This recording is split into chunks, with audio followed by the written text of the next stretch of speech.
Good morning, everyone. If everyone can take their seats, we'll begin in just 1 minute, please.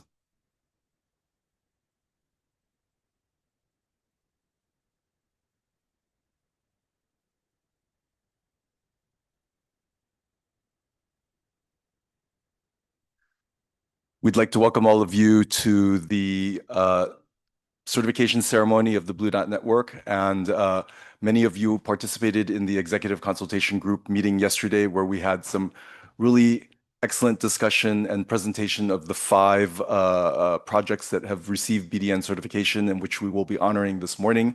We'll begin the meeting with some remarks by the Secretary General of the OECD, Matthias Cormann.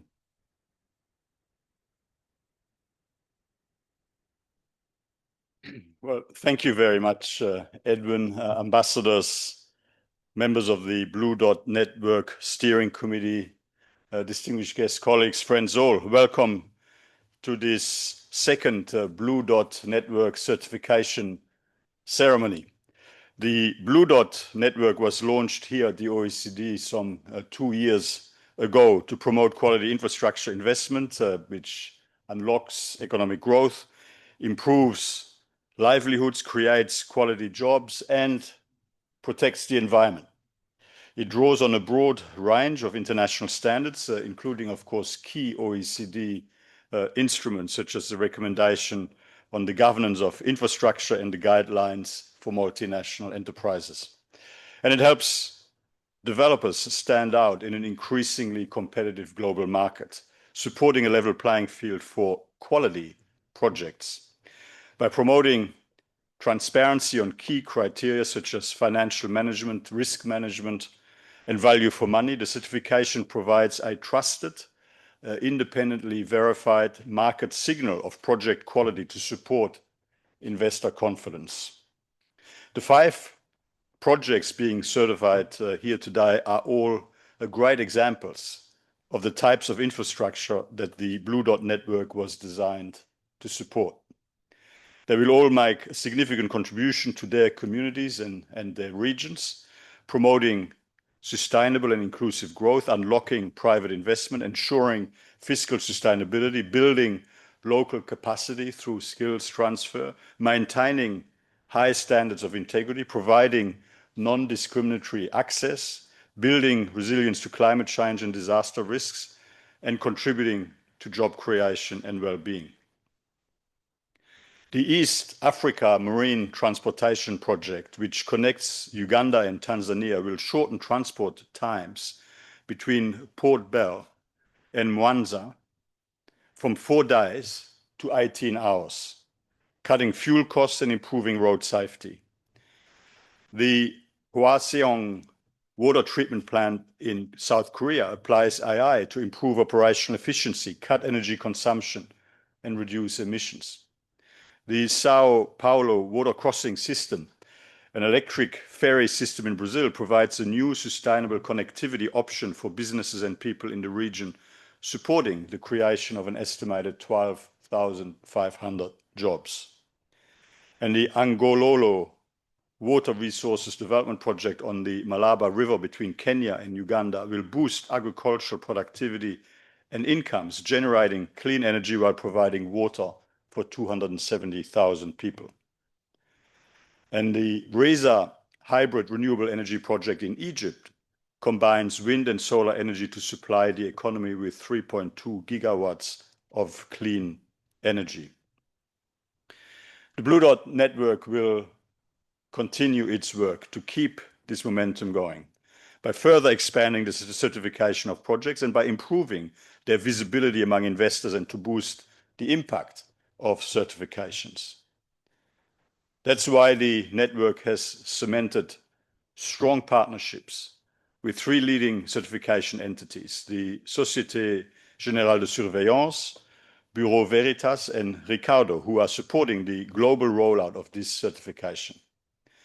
Reflecting the importance of strong collaboration between governments and the private sector for successful project financing and delivery, including public-private partnerships, the network is also continuing to expand its private sector engagement. This includes drawing on an executive consultation group of over 200 business and civil society leaders and launching a number of working groups to help guide the network's efforts. The network has also recently finished developing a digital platform which will make the certification process more efficient and user-friendly, while making it easier for interested investors to access relevant project information. Today's certification ceremony is part of the OECD's Infrastructure Week. Today we're also holding a roundtable on governing for infrastructure resilience to discuss unlocking new private investment to tackle challenges such as aging infrastructure, natural disasters, and the impact of geopolitical disruptions. It will bring together senior officials, investors, and private sector experts to discuss ways to ensure the continuity of key infrastructure from water to transport to energy and telecommunications. Some of the key tools we will discuss include streamlining permitting and licensing frameworks, improving cost control, and enhancing risk detection and management. The experiences shared will provide valuable insight for our future work here at the OECD and, of course, at the Blue Dot Network. In conclusion, congratulations to all of the newly certified projects. In just 2 years, the Blue Dot Network has become a powerful demonstration of how governments and businesses can work together to boost investment in infrastructure projects that are economically transformative and also cleaner, greener, safer, and more efficient and built to last. We very much look forward to building on these achievements so far with you in the years ahead, and thank you very much for giving me the opportunity to make a few observations. Good luck.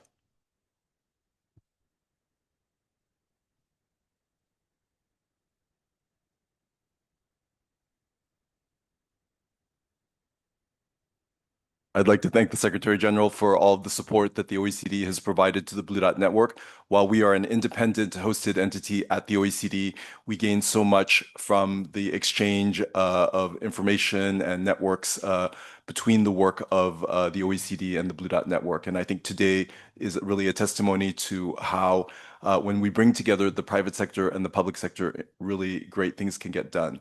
I mentioned already the executive consultation group, which met yesterday, bringing investors and developers and other infrastructure practitioners together to really share with us how we can close the infrastructure financing gap that is really stopping countries in emerging markets from meeting their economic, environmental, and social objectives.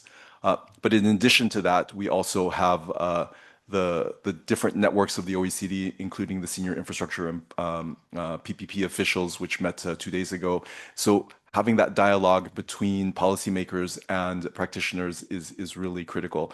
And then I have neglected to mention the support of the OECD Council. And today we have the ambassadors from the 7 OECD Steering Committee member countries, as well as diplomatic representatives from Kenya, Uganda, Tanzania, and then the ambassadors of South Korea and France. So I think this also shows the level of support that we have for the work of the Blue Dot Network, and in particular for meeting these high-level objectives which we all share.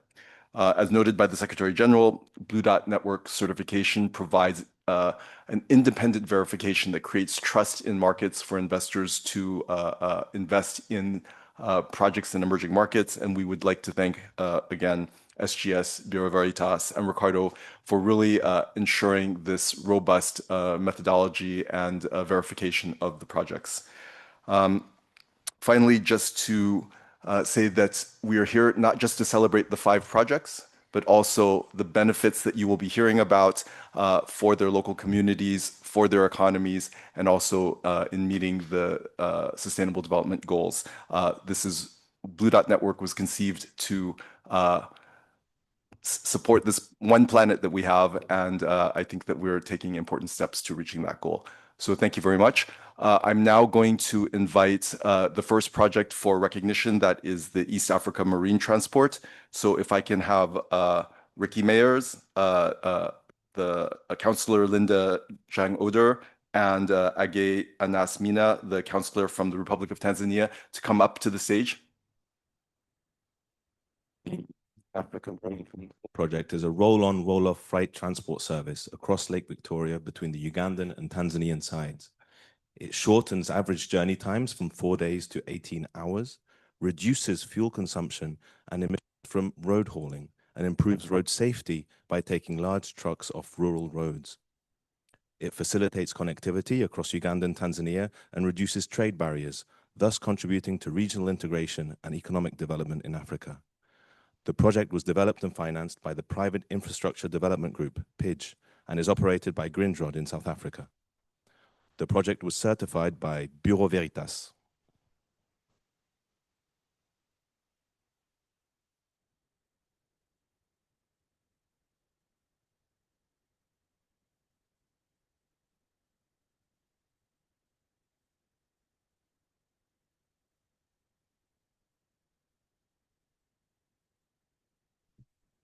Good morning, everyone. On behalf of everybody at East Africa Marine Transport, I would like to thank the Blue Dot Network for the certification. We are very, very pleased to have received it. To us, the certification is validation for everything we've achieved today. It shows that ambitious and innovative projects in the region can actually be achieved. In emerging markets, projects like this are primarily seen through a risk lens, and opportunity is overlooked. The Blue Dot Network is looking to change that. It is giving the independent certification of quality, transparency, and sustainability. For us, this is very important going forward. As we've been in operations for just over a year, we are looking at scaling across the region, and this independent stamp will help us move forward. So to us, it's not just a certification, but it's how we're going to move forward. And with the help of the Blue Dot Network, we believe that it will bring investors and good partners to create the scale that we need. Thank you very much.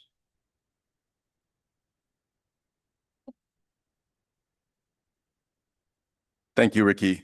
So now we're going to recognize the Hwasong Water Treatment Plant. So I invite up to the stage Mr. Donggi Shin, the General Manager of K-Water, Mr. Hanki An, the Senior Manager, and then also Ambassador Tai Ung-baik from the Permanent Delegation of Korea. The Hwasong Water Treatment Plant in South Korea demonstrates how AI-enabled systems can enhance infrastructure performance. The project achieved around 28% efficiency gains and 33% lower maintenance costs, while reducing energy and chemical use and significantly lowering emissions. It also improves worker safety through reduced manual intervention and real-time monitoring. Owned and operated by K-Water, the plant highlights how BDN-certified infrastructure can deliver measurable operational, environmental, and social benefits. The project was certified by SGS.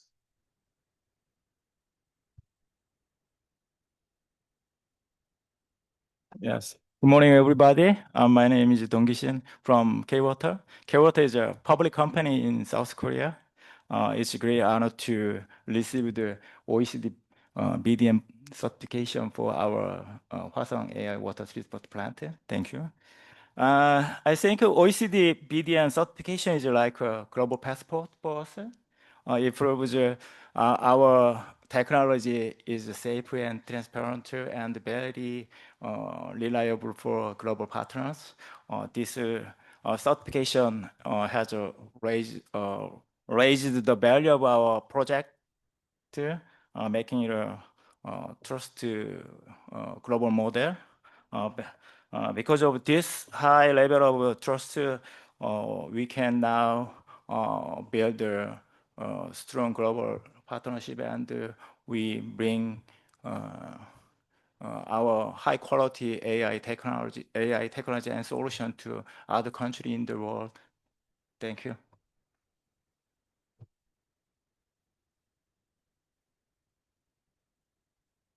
Thank you very much. Now we'd like to recognize the Sao Paulo Water Crossing System. I'd like to invite Edgard Benozati, the Director of the Campagna Paulista de Parcerias, as well as Bruno Montero Martin, Advisor to the Director, and then Ambassador Saki of the Permanent Delegation of Brazil to the OECD. The Sao Paulo Water Crossing System is a ferry concession deploying 41 electric ferries on the coast and inland waterways of the state of Sao Paulo, Brazil. It provides vital connectivity for business and people, reduces emission, and supports the creation of 12,500 jobs. The concession was granted by the state of São Paulo to the Aquavias Consortium of Brazil. The project was prepared and procured by the Companhia Paulista de Parcerias, a company owned by the state of São Paulo that serves as a contracting authority for public-private partnerships. The project was certified by Bureau Veritas.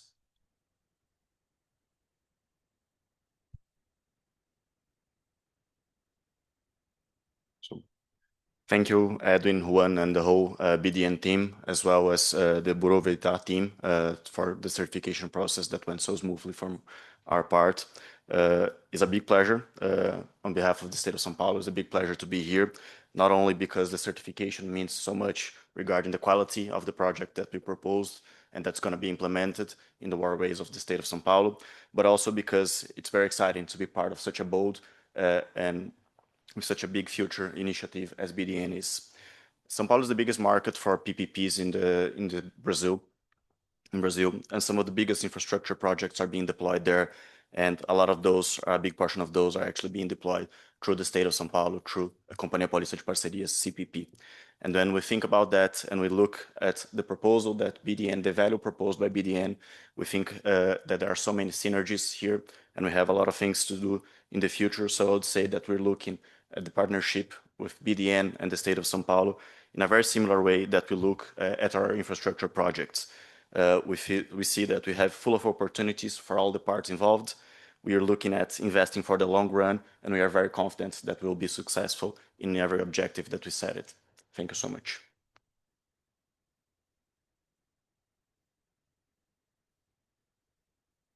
Thank you so much, Edgard. Now I'd like to announce the RESA project, which just received certification last week. So they were waiting with bated breath, but we made sure that they met all of the high standards of the Blue Dot Network, and they did it with flying colors. So I'd like to invite Mr. Karim El Azawi, as well as Sarah Amer Ibrahim of Votalia, Egypt and Jordan, and then also Ms. Rokaya Abdelgawad from Votalia. Please come up to the stage.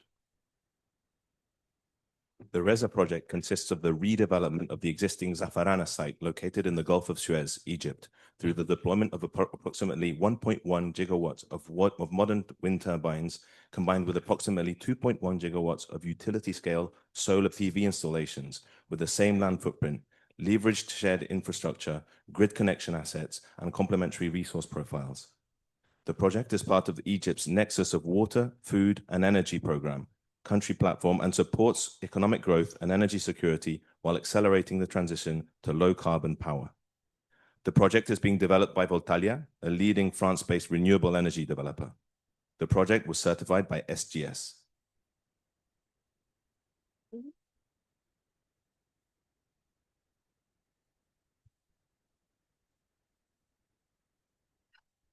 I'm sorry, I just neglected to mention, because I didn't turn the page, that we also had the Natalia Barras, the chargée d'affaires from the permanent representation of the Republic of France, as well as Maurice Mounir, the second secretary of the Embassy of the Arab Republic of Egypt. So thank you for coming in to celebrate this project.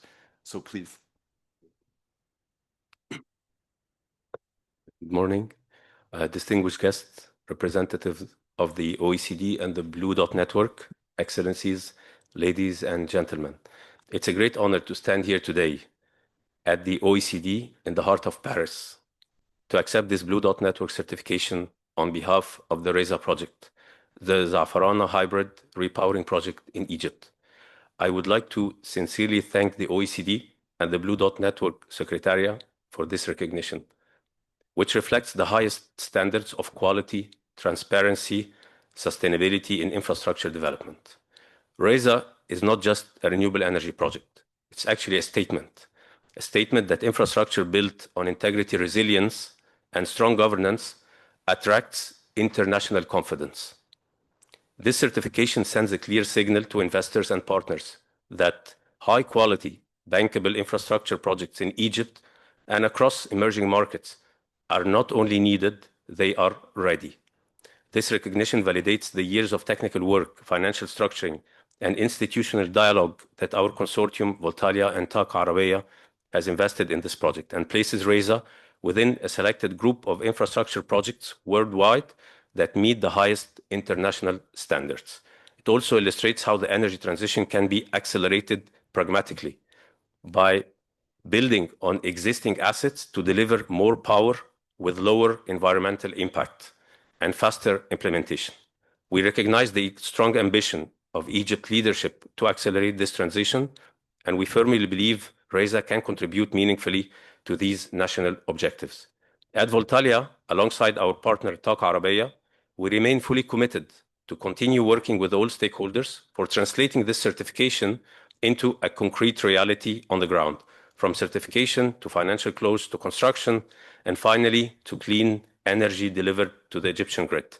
Thank you again for this honor. I wish you all a wonderful continuation of the event, and for those visiting, a beautiful stay in this magnificent city of Paris. Thank you.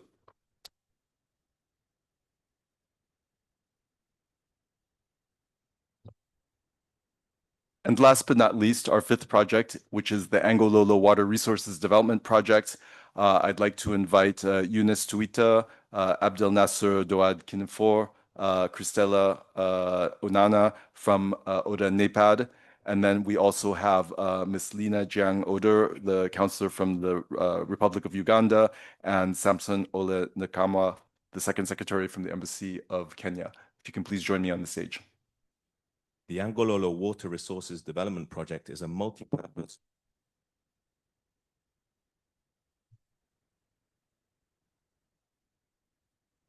spanning the Kenyan and Ugandan sides of the Malaba River. It comprises a dam, a mini hydropower plant, and an irrigation network. The project will support irrigation development of about 4,000 hectares of land, supply water to over 270,000 people, generate more than 1.3 megawatts of hydropower, and restore over 130 square kilometers of degraded upstream watershed.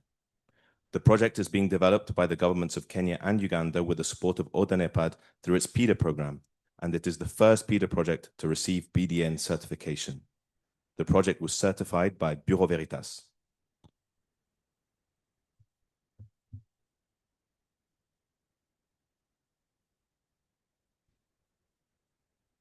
So this project is the first PIDA project, the Program for Infrastructure Development in Africa project to be certified by the Blue Dot Network. And this is the fruit of a long-standing collaboration between Blue Dot Network and ODA NEPAD.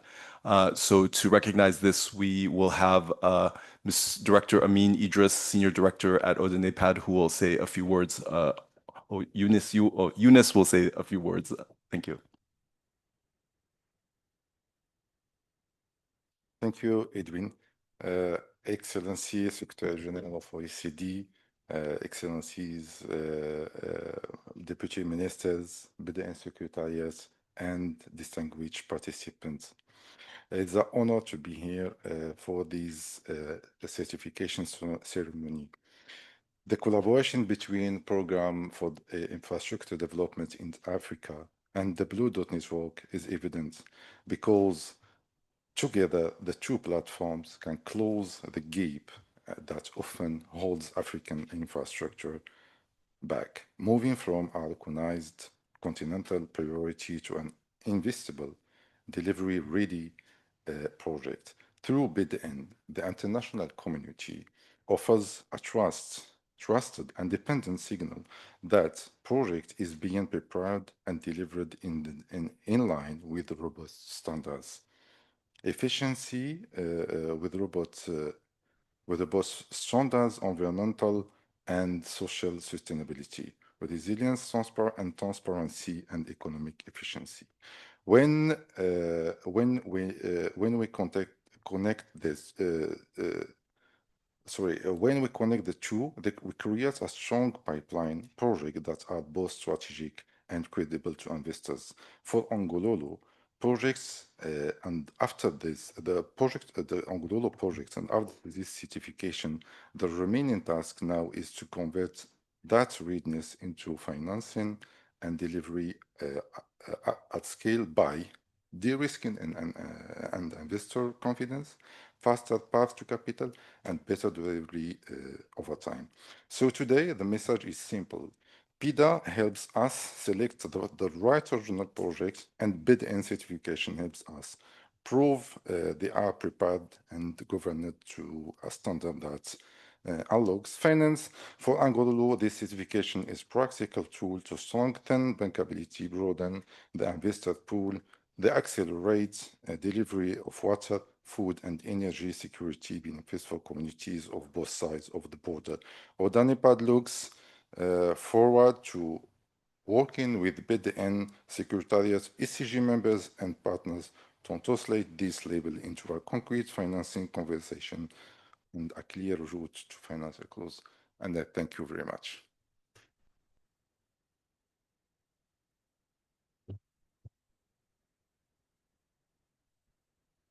So I think you'll all agree with me that we've just heard from 5 very impressive projects.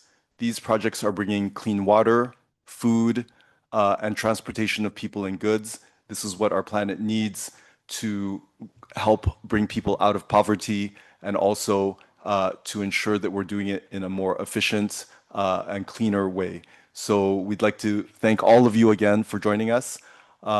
This just is the beginning. It shows a taste of what Blue Dot Network can do to recognize quality infrastructure around the world, to demonstrate that these are investable projects, and really to bring investors to help support these fantastic projects. So we thank you again for joining us. We are going to take a short break until 9:25, and then we'll be meeting again for the start of the roundtable on governing for resilience. Thank you very much.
Ladies and gentlemen, we will be getting started in about 3 minutes if you wish to grab a coffee and take your seats. Thank you.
Hello and welcome to the Roundtable on Governing for Infrastructure Resilience, the third and final day of InfraDays, hosted by the OECD's Infrastructure and Public Procurement Division and the Blue Dot Network.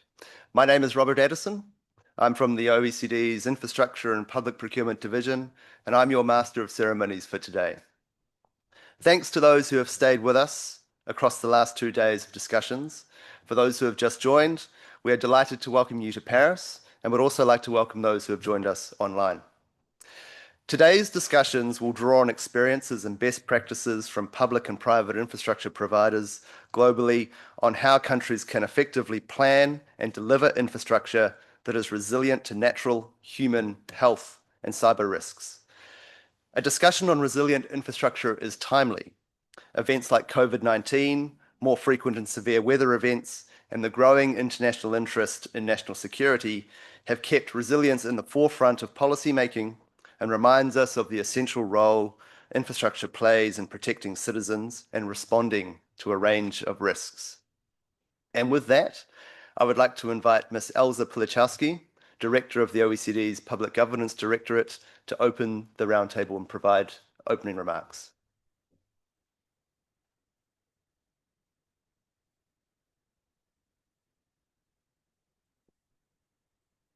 Good morning, everyone, and big welcome to the OECD Roundtable on Governing for Infrastructure Resilience, which brings, as my colleague said, the 2026 OECD Infrastructure Days to a close. Water supply, transport, energy, telecommunications, health, education facilities, and the projects that we heard for the BDN certification this morning all really underpin daily lives and the prosperity of our societies. The way these systems are designed, built, and maintained shapes economic competitiveness and productivity, environmental quality, and the living standards of our citizens. Over the past few days, policymakers, developers, investors have come together to explore a very, very important shared objective, helping countries fulfill their national priorities by delivering high-quality infrastructure in an increasingly complex environment. Yesterday's conference on accelerating infrastructure permitting marked a key milestone in support of your efforts. This morning's Blue Dot Network certification ceremony recognized a new cohort of quality projects that meet the initiative's framework criteria.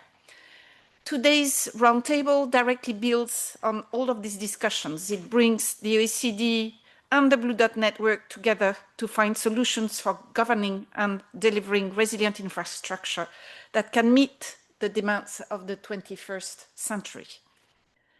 This is obviously no small task that we have on our shoulders, and the context in which we are operating is changing very, very rapidly. Climate change, technological evolution, demographic shifts, and economic uncertainty are increasing both the scale and the complexity of our task, and of the risks, obviously. On top of that, infrastructure systems are becoming more interdependent, meaning that disruptions to one sector or one country can quickly cascade others very fast. The implications of this are already visible. Between the 1970s and the 2010s, recorded economic losses from climate-related disasters increased sevenfold from about $200 billion to $1.6 trillion. In the water sector, and just to take an example, drought-induced water shortages in the United Kingdom could, according to some studies, cost up to 40 billion British pounds in the next 3 decades. At the same time, we have hybrid threats and cyber attacks that are already testing also the resilience of critical infrastructure. Cyber operations against Ukraine's power grid left hundreds of thousands without electricity. In 2021, a ransomware attack shut down the largest fuel pipeline on the US East Coast, triggering supply shortages. All these developments reflect a broader challenge that governments are facing. Across OECD countries, public institutions are operating in a very fast evolving and increasingly complex environment for policymaking. They are also expected they are also expected to deliver more, faster, and under tighter constraints, yet often with systems and processes that have not evolved at the same pace. Our administrations are behind in terms of how they have evolved compared to the pace of the change in society. And this has contributed across citizens from OECD countries to a shared perception that governments struggle to translate complex and long-term priorities into effective delivery. Addressing this challenge is really at the core of a big agenda at the OECD that is called the Government Unstuck Agenda, which focuses on strengthening government's capacity to act in this environment. And one of the pillars of this initiative focuses on ensuring that governments are both prepared and proactive, capable to manage uncertainty, anticipate opportunities, and strengthen resilience.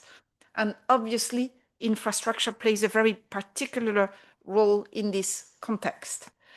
Strengthening infrastructure resilience is therefore a key way to address this broader challenge, making today's discussion extremely timely. Resilience is more than just the ability to recover from difficulty. It also encompasses, crucially, the ability to adapt, endure, and grow stronger in the face of disruption. Recent experience has illustrated that very clearly. The COVID-19 crisis demonstrated how critical infrastructure investment can minimize the impact of a risk event. Labor productivity during the crisis fell by 3.5% on average in 2020, but losses were significantly smaller in countries which had high digital infrastructure readiness. This highlights a very central point. Resilience goes beyond being a technical issue. It is fundamentally a governance issue. Being prepared means strengthening how infrastructure systems are planned, delivered, and managed. This includes strengthening coordination across sectors and levels of government, ensuring that risk information is brought together and integrated into decision-making, assessing the likelihood and severity of risks, and setting long-term plans that signal the needed investment. A range of tools can support this effort. Governments can assess risks and interdependencies, incorporate long-term benefits of resilience into investment appraisal, involve stakeholders in decision-making, incorporate resilience planning into capital budgeting, collect data, monitor outcomes, and use advanced asset management techniques. OECD countries are making progress in this area. In 2022, 61% of OECD countries had national policies, strategies, or programs for critical infrastructure resilience, and 26% had embedded these in legislation. However, there are very important gaps that currently remain. Only 43% of countries both assess infrastructure criticality and interdependencies, while 22% do not assess either. This obviously limits the ability to address risks that increasingly span across sectors and society. Resilience is also about being proactive, acting before risks even materialize. Integrating risks into infrastructure planning and delivery can increase design and implementation costs upfront, but it can also significantly reduce costs over time by lowering the economic losses associated with service disruptions and physical damage. Delaying action, by contrast, carries significant costs in low and middle income countries alone, which already face one of the largest infrastructure financing gaps. Delaying resilience investments in infrastructure by just 10 years has been estimated to result in an additional $1 trillion cost. This makes obviously early action not only preferable, but absolutely essential.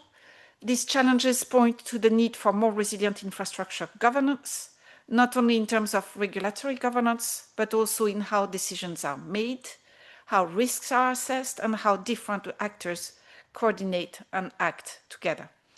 This is why today's roundtable plays a very important role and why we're looking forward to it.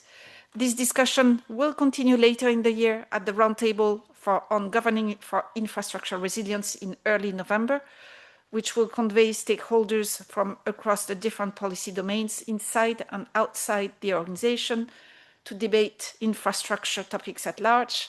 Today's event is an important building block for a wider discussion around infrastructure resilience and preparedness. And with that, I thank you very much and wish you an excellent day.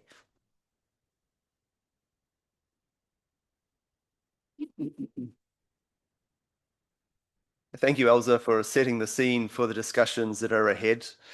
I now invite His Excellency, Dr. Han Sung-soo, the former Prime Minister of Korea and Chair of the High-Level Experts and Leaders Panel on Water and Disasters, known as HELP, to deliver the keynote address.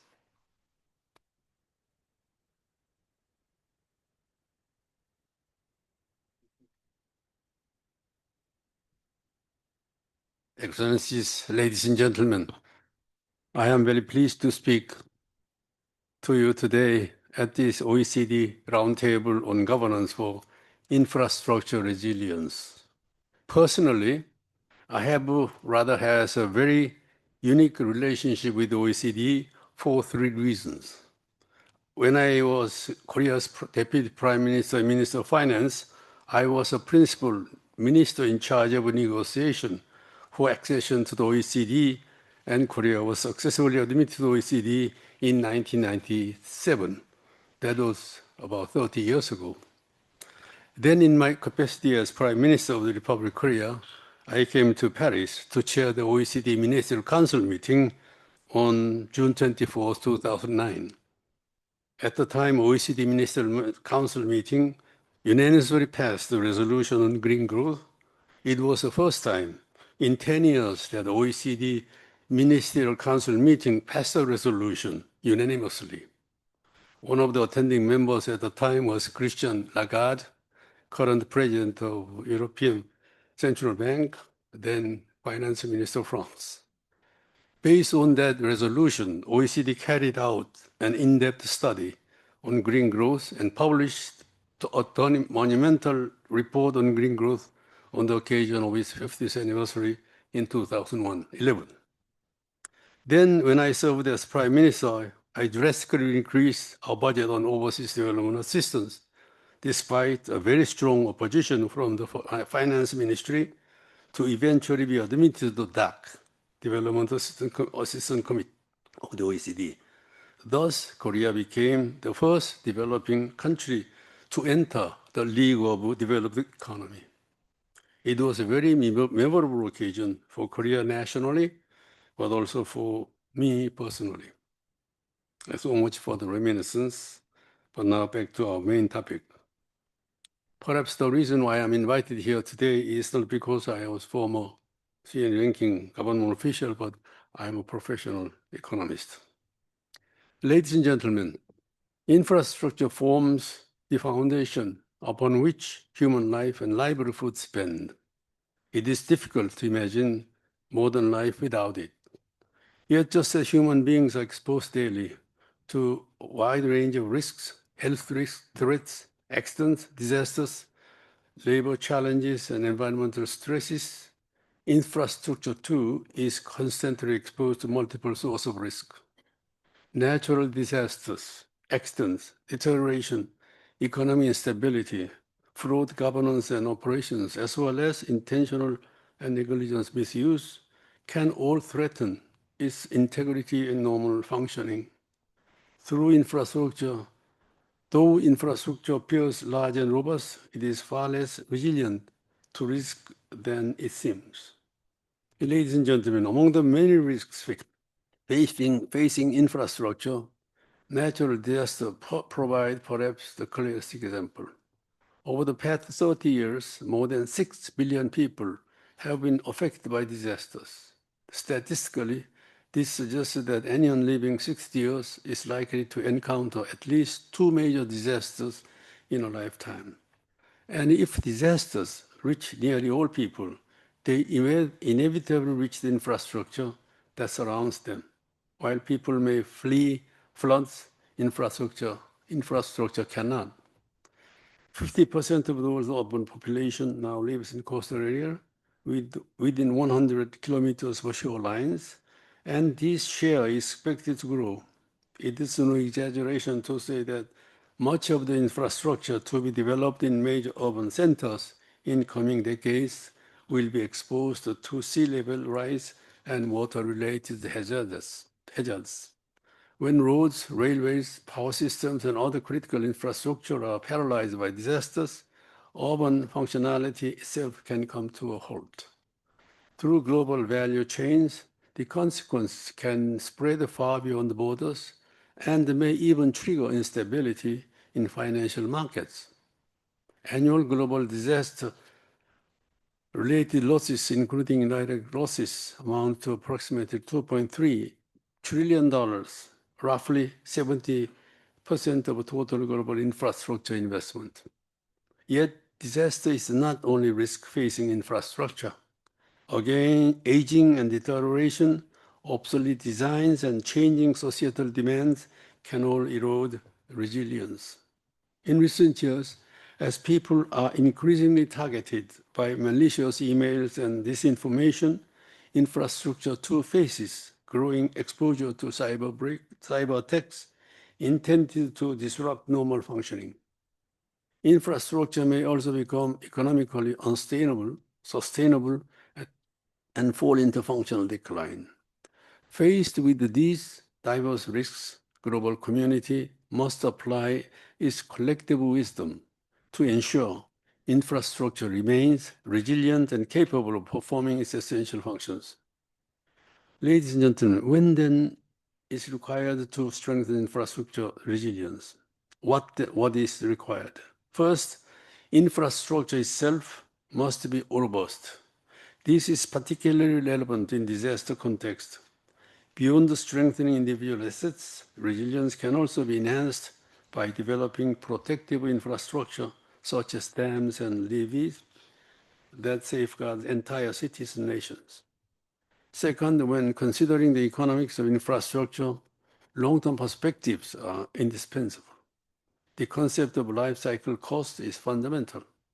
Advances in repair technologies now make it possible to improve the economic efficiency of maintenance even after infrastructure is completed.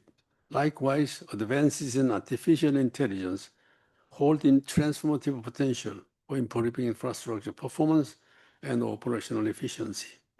Equally important, however, is that we do not think only in terms of infrastructure as isolated assets, but rather consider their diverse functions and broad societal impacts in a multidimensional and integrated manner. When I was a decision maker in my own country, there was a proposal to route high-speed rail directly through the center of a major regional historical city because cost-benefit analysis suggested that it was the most efficient option. The city was renowned as an ancient capital, and the original route would have adversely affected important historical and cultural heritage concentrated in this center. I instructed that the alignment be shifted to the city's outer edge. Today, that city, which hosted the G20 summit last year, continues to prosper as a modern urban center precisely because it has preserved and built upon its historical traditions and cultural identity. The revenue for rail increases as more business tourism attracts visitors. Ladies and gentlemen, mobilizing private investment for infrastructure remains a major challenge. Global annual infrastructure investment is estimated at approximately $3.2 trillion, only about half of the roughly $7 trillion needed each year. Roughly 80% of infrastructure investment is financed through public funds, while in the water sector, the share rises to between 80 and 90%. Expanding private investment is therefore an urgent priority. Therefore, question here is, how does infrastructure resilience affect private investment? Demonstrating resilience against a wide range of risks, including political risk, is critical to attracting private investment. During my service on the United Nations Secretary General's Advisory Board on Water and Sanitation, UNSGAB, we regarded risk hedging against investment risks, including political risk in water infrastructure, as central to mobilizing private capital. Following those recommendations, OECD and the World Bank undertook case studies in countries such as Peru, and financing mechanisms were explored to protect private investors in water infrastructure through dedicated accounting structures and other innovative arrangements. Private investors make decisions by considering many risks that public sector actors may sometimes underappreciate. Political risk, in particular, is a major factor in infrastructure sectors where returns depend heavily on regulated tariffs and public policy. Ladies and gentlemen, budgetary system needs to be resilient to ensure infrastructure resilience also. National fiscal system should have mechanisms capable of responding to uncertainty, including major disasters, through provisions for infrastructure recovery. This brings resilience to not only infrastructure, but to unexpected social shocks. COVID-19 pandemic, for example, had profound impacts, not only on welfare and health systems, but also on economic and social systems worldwide. It also imposed major strains on national budgets. While all countries struggled to raise emergency funds, countries that had set aside independent contingency reserves, budgetary reserves with narrow specified uses, were able to develop these flexible funds, respond rapidly to urgent fiscal needs during the pandemic. In this sense, resilience in infrastructure budgeting also provides resilience against rapidly changing budgetary demands. Ladies and gentlemen, finally, as a former politician myself, allow me to raise a rather interesting question. Are politicians a risk factor for infrastructure or resilience factor? The answer can be both. Politicians' poor political judgment and flawed decision-making can negatively affect infrastructure quality, investment levels, damage recovery, economic performance, and infrastructure management. But their sound crisis decisions, far-sighted policy choices, and balanced fiscal consideration can maximize the value of both existing and planned infrastructure for national development. What is crucial here is that political leaders themselves should fully recognize that managing infrastructure risks and ensuring resilience are at the very heart of national and regional governance. Experts who bridge science decision-making should serve as facilitators, providing sound guidance to political leaders. And on the basis of those decisions, administrators must develop effective policies and carry them out with certainty. One useful step, for example, may be to build on gatherings such as this and convene forums at the level of head of state and ministers. Training for political leaders may also serve and prove to be very valuable. It is equally important to provide the voters who ultimately choose political leaders with the basic knowledge about infrastructure and a strong perspective, a long-term perspective. Ladies and gentlemen, infrastructure provides us with countless essentials for life and prosperity: disaster protection, energy, communications, transportation, and industrial foundation. Yet, we might have perhaps become too accustomed to simply assuming infrastructure will be always there. However, it is not. We must remain conscious of the risks facing infrastructure and devote sustained effort to ensure the sustainable existence and functionality and functional integrity. We should always remember that this is indispensable to the safe future of the humanity. Thank you for your attention.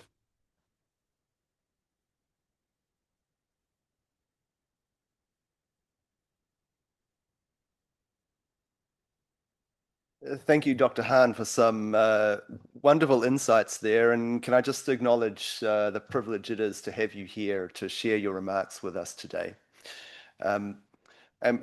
I think there were a number of useful insights there, the importance of considering life cycle costs, and the value of looking at resilience across an integrated network, and also the importance of budgetary resilience, which many countries discovered through the experience of COVID as well. So thank you again for your insights. Okay, now we will begin the first roundtable discussion. And I will now invite the moderator for the opening plenary session, Mr. Edwin Lau, head of the Blue Dot Network Secretariat, to take us through session one. Over to you, Edwin. Thank you very much, Rob. And we have big shoes to fill following the really inspiring keynote address of Dr. Han. No, please. Thank you. At the Blue Dot Network, over the past 6 months, we have created a working group on infrastructure resilience, which has brought together private sector developers and investors to really discuss the challenge of making infrastructure more resilient. And that group has been led by, under the able leadership of the Coalition for Disaster Resilient Infrastructure, and we'll be hearing in a moment from Amit Poti, the head of the CDRI. But what we see is despite the growing recognition and the tools and the financing that the private sector can bring, that at the end of the day, we really need governments to create the enabling conditions for those investments to take place in a way that is transparent, competitive, and mission driven. So I think that the keynote address that we just heard showed the extent of the vision and the understanding of the importance of resilient infrastructure for both resilient services and societies. And so therefore, we really are privileged to have a group here that can share with us their on-the-ground actions to make infrastructure more resilient. I'll introduce them in order, and then the format of the session will be that I will ask each of them a question, and they will have 8 minutes to respond. And if we all stay on time, it will give an opportunity for the rest of the audience to participate in the discussion as well. So we'll begin with Mr. Amit Proti, the Director General for the Coalition for Disaster Resilient Infrastructure, who will be joining us via a video link. And after that, we'll have Lord Toby Harris, the Chair of the National Preparedness Commission in the UK. And then Mr. Mayoshi Hiroshi, the Vice Minister for Engineering Affairs in the Ministry of Land, Infrastructure, Transportation, and Tourism of Japan. And then Ms. Maaike van Ginneken, the Water Envoy for the Netherlands. So we can see that each of these persons play leading roles in their countries or on the global stage to ensure that the conditions are right for taking infrastructure resilience into account. So we'll start with Mr. Proti. Do we have the video link? If we can put him on the screen so we can all... Terrific. Hello, it's very good to see you.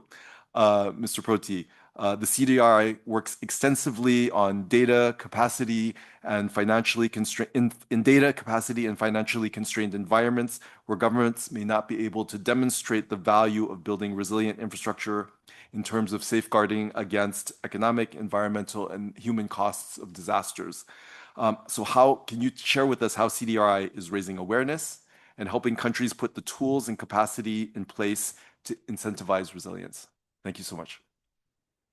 Thank you so much, Edwin, and I hope you can hear me clearly. I'm sitting in New Delhi, missing the warm, the beautiful weather that you probably have in Paris. It's already hit 50 degrees. It's already rained unexpectedly, so a little bit of flooding is also happening. But it's really my pleasure to be here virtually. I would have loved to be there in person, but I'm happy to be here. I think, Edwin, you're asking a question that, as a coalition, we've been thinking about quite deeply for the last 6 years. For those of you who are not familiar with CDRI, we're a very young coalition established in 2019 by the government of India, but also with leadership from other governments. The agenda for this coalition is very clear. It's to work on Target D of the Sendai framework, which basically says that our countries are focusing on reducing risk that infrastructure failure brings to our communities. So CDRI, as the word, the Coalition for Disaster Resilient Infrastructure, that's the agenda that we continue to work on over the last 6 years. Because we are a coalition, we now have 65 members. That includes 53 countries who have joined this coalition. And these countries are from all across the globe. So 9 countries from Africa, 12 countries in Asia, et cetera, et cetera. So it's a really diverse group of countries. And the secretariat is based in New Delhi. So I'm talking to all of you from New Delhi. Edwin, to your first question, how do you raise awareness about, or first part of your question, how do you raise awareness about the importance of resilience? So at CDRI, what we have tried to do is come up with a database of risk. When we talk to government leaders, the first thing we try to emphasize with them is that, do you realize that in your country, you're already losing infrastructure because of cyclones, earthquakes, floods, extreme heat, etc.? And we have translated that into numbers that we're able to use to talk to governments. So we have a portal that we've built. It's a public database. looking at infrastructure risk or risk to infrastructure from 8 hazards. And this is a global database. So for every country, we've been able to project that annually. So for example, in Brazil loses about $12 billion of infrastructure on average every year. This is, again, roads that are damaged by landslides, communities that get flooded, rail network that gets interrupted for a variety of natural hazard related reasons, et cetera, et cetera. So when you aggregate all this per country, Brazil is 12 billion. In India, that's 32 billion. African continent, that's 12 billion. In the collective small island development states, that damage is less than 5 billion. So, these numbers have become quite useful in helping to elevate the discussions from a data point of view, from an evidence point of view, to say, why is it important to pay attention to this agenda? We've also looked at it globally. So when I aggregate this number at the global level, we're talking about $800 billion of average annual losses every year that as a globe we suffer because of damage to infrastructure. This is only direct damage. Now, when you talk about the economic impact of this damage, we're also finding that that economic impact is sometimes 7 times the actual damage to infrastructure. So again, when a road gets damaged in a mountainous region, it's not just the damage to the road, which is maybe landslide affected, but it's also the economic cost of that damage because people are not able to access markets, hospitals, et cetera, et cetera. So, this database has really been a powerful tool on our side to start to bring a conversation at the highest level to say why we have to pay attention to this topic. We've also translated this data into 2 publications that we've launched over the last 2 years. In the first publication, it was really about direct damages. In the second publication, we are now making a strong economic impact, economic analysis of how damage to infrastructure translates into economic costs. And that ranges by countries, and that ranges by how much a country's economy is dependent on their infrastructure sectors.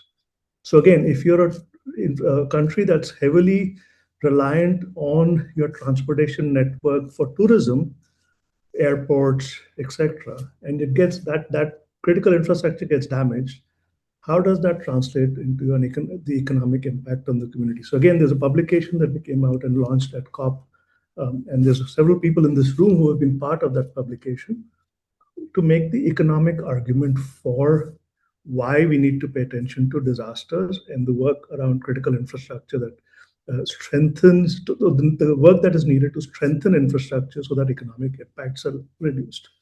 Another key finding in that report that I want to highlight is that all of us in the room probably recognize this, but when you start to translate recovery time, we're also finding that the sooner we can recover, the less is the impact on your economy.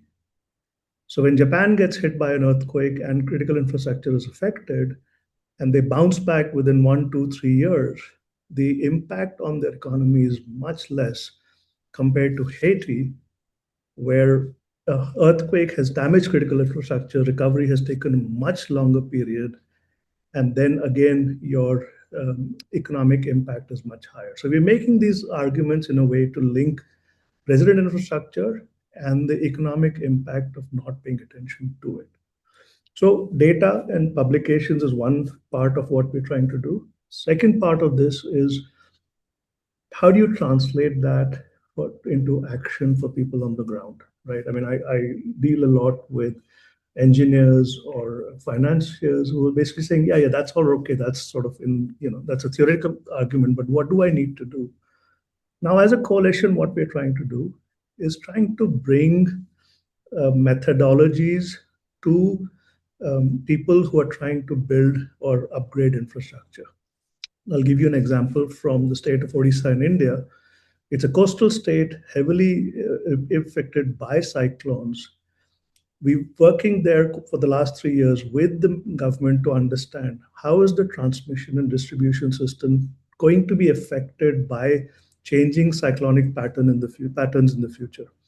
We're finding that wind speeds and the infrastructure that is designed for a particular wind speed, it's already outdated. So what do you start to do? So it's literally breaking down the risk into actual decisions that the ministry has to think about in terms of saying, where do I prioritize upgrading? What are the opportunities that I have in front of me? What are the cost of that?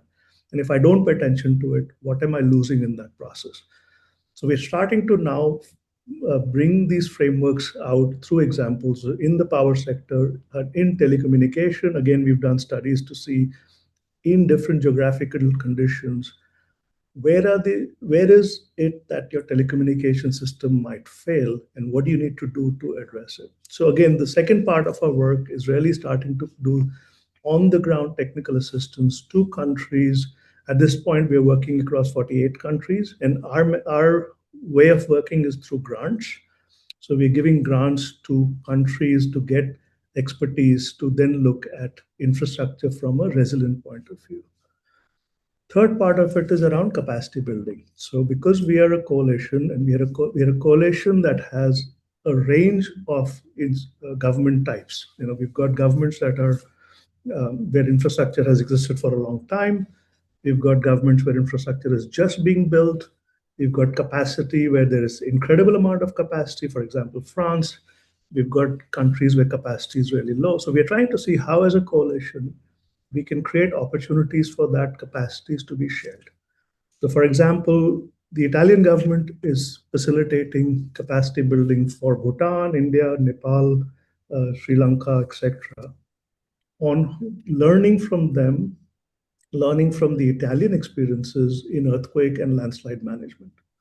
Because we are a coalition, we're also trying to see how we facilitate those kinds of engagements through the coalition, bringing expertise from countries to countries that need it, or create new opportunities. So, for example, we put communities of practices together.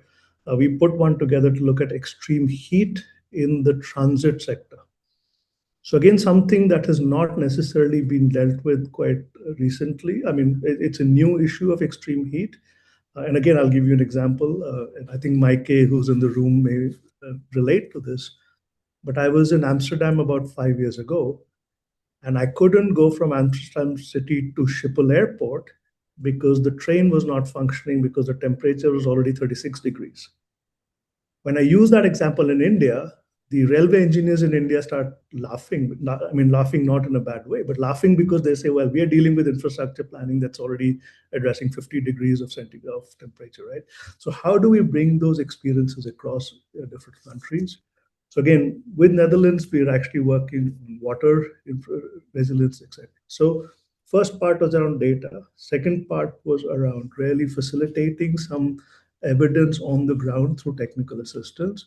The third part is capacity building, but more so from a point of view of sharing knowledge across each other, across different countries as a coalition. The last bit of the work that we're trying to do is elevating this conversation in global conferences or global engagements.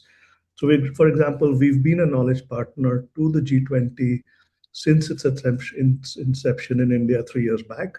So with India, with Brazil, with South Africa, we've been trying to bring together examples of what is resilient infrastructure in these forums. So again, pushing it at the leadership level.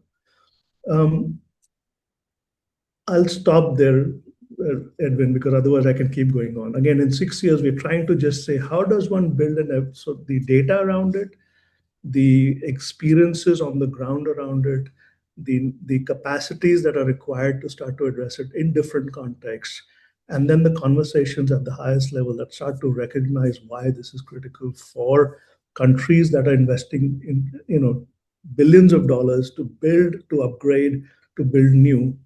That conversation is happening now in ministries of finance, for example, and technical ministries as well. So we've been able to do that by pulling in the evidence of why it's important to pay attention to disasters.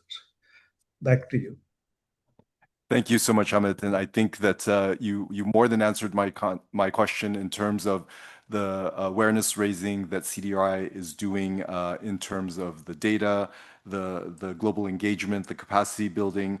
I think some of the points that you raise, in particular about looking at the economic multiplier impact of disasters, is critical both at the global level, but also looking at individual countries and regions. That certainly gets the attention of political leaders. I suspect that some of the other speakers will be pinging off on some of the points you raised, in particular the time dimension and the importance of responding rapidly in order to reduce damages.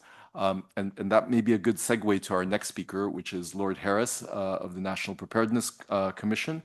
And Lord Harris, we know that infrastructure resilience has been tested during recent crises with cross-sector coordination and allocation of responsibilities often coming up as key challenges.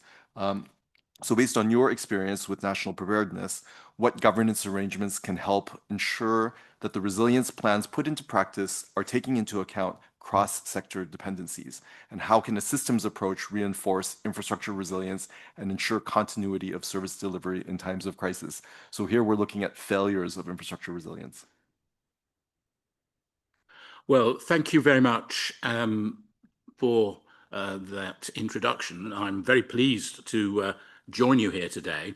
As you'll gathered, my name is Toby Harris. I'm a member of the UK's House of Lords, our upper chamber of Parliament, formerly a member of the Joint Committee on National Security. And outside my parliamentary duties, I chair the National Preparedness Commission.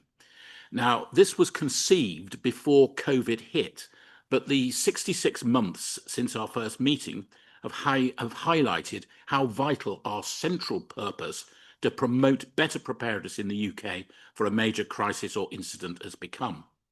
I should make it clear that the Commission is independent of the UK government. In my remarks, I may draw attention to what I regard as some weaknesses in the way in which the UK sets the governance arrangements for critical infrastructure, and in particular ensuring its resilience.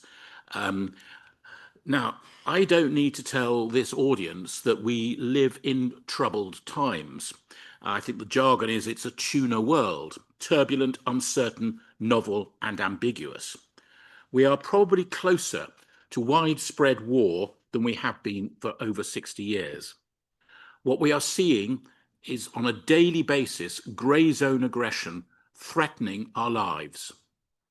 Cyber attacks against public and private infrastructure organisations detected daily. Submarines encroaching our waters and investigating undersea cables and pipelines on which the nation depends. Geopolitical unrest threatening continuity of supply chains, and you only have to listen to the news in the last few weeks to see what I mean. And of course, disinformation campaigns that threaten national cohesion. And not only is the international situation becoming more perilous, but the extreme natural events are becoming more frequent because of climate change. And this all ties in with what our Commission has been saying over the last 6 years. Proper resilience and preparedness needs to be based on a whole of society approach, involving individuals, businesses, and organisations, as well as government. If you make every level of government, every organisation, and every community more resilient, you can create a sort of herd immunity for a society better able to address future global crises, whether it's a new pandemic, or a massive cyber attack, or climate change, or indeed war. We all need the nation to function, and in particular, its critical infrastructure to function. We need it to be prepared and to be resilient. And of course, for the nation to work, it needs the rest of society to function, to be prepared and to be resilient. Every critical business is mutually dependent on the preparedness and resilience of its suppliers, its customers, its staff, and perhaps even its physical neighbours. Now, most businesses plan for various contingencies, but other shocks unrelated to them may affect what they do and the critical services on which they rely. Such shocks may disrupt their supply chains or impact the availability to work of their key staff. And these risks and hazards are multifaceted, varied, and unpredictable. It is no longer enough for individual businesses or infrastructure organizations to focus solely on their own preparedness and resilience. Similarly, it does not work for government to approach these risks in isolation. Any government needs to take a view on what is necessary for the resilience of its nation, what is needed, if you like, for minimum viability, and ultimately, particularly in times of crisis, what the nation will need from individual businesses and organizations.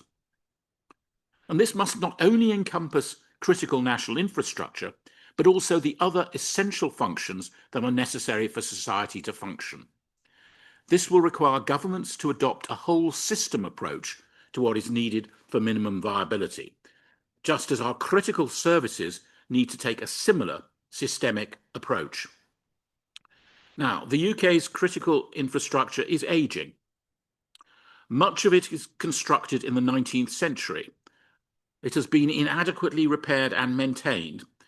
And in any event, and Amit Proti gave us an example of precisely this problem, and in any event was designed for climate parameters far more favourable than we are now experiencing.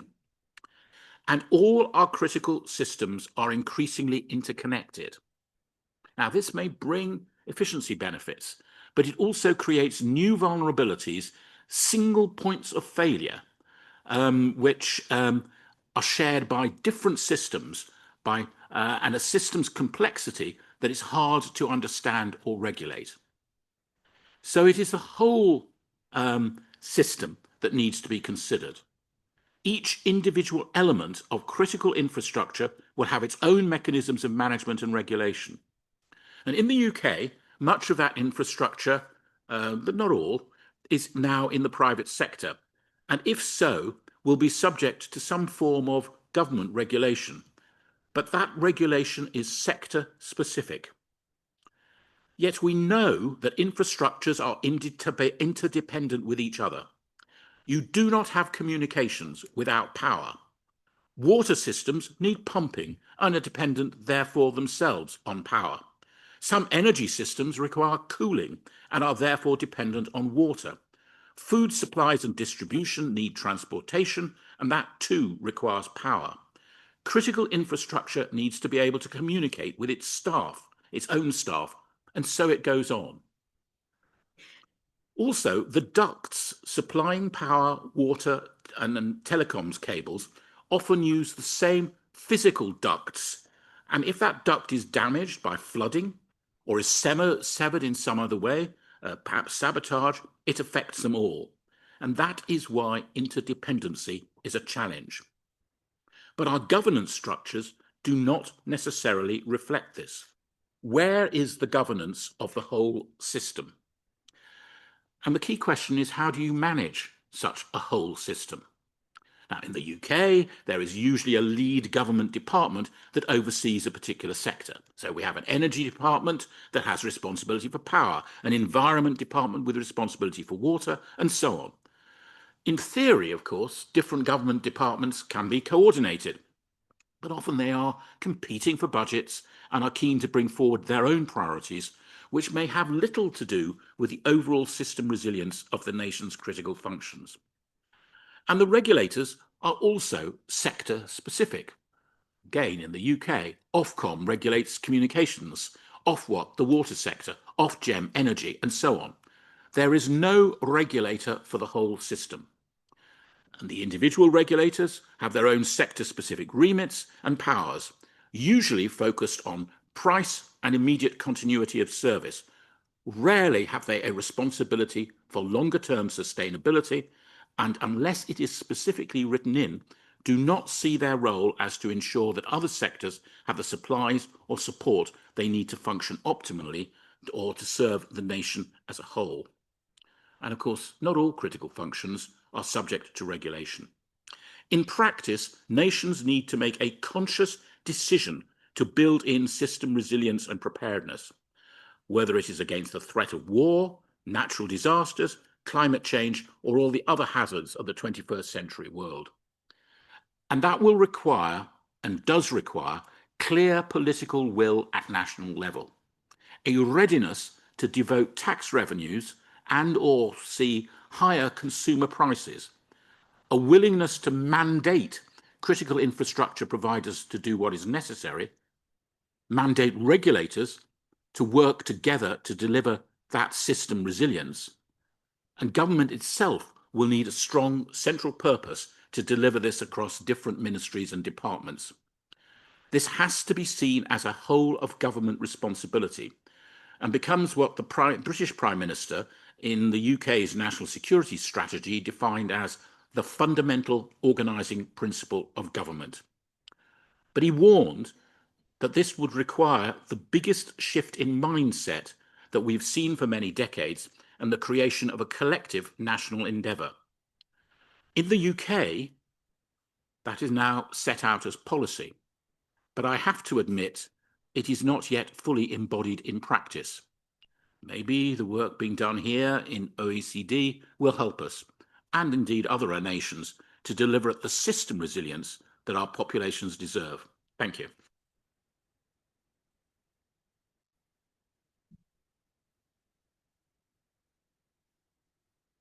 So thank you, Lord Harris, for so cogently explaining the need for both kind of a soft infrastructure of how government approaches resilience as well as the hard infrastructure resilience. And I think to do a little bit of product placement, my colleagues at the OECD and their work on the governance of critical risks and also on the governance of infrastructure touch on many of these points that you've raised, as well as providing indicators to look at how governments are advancing in ensuring this level of coordination and whole of government vision that you're speaking of.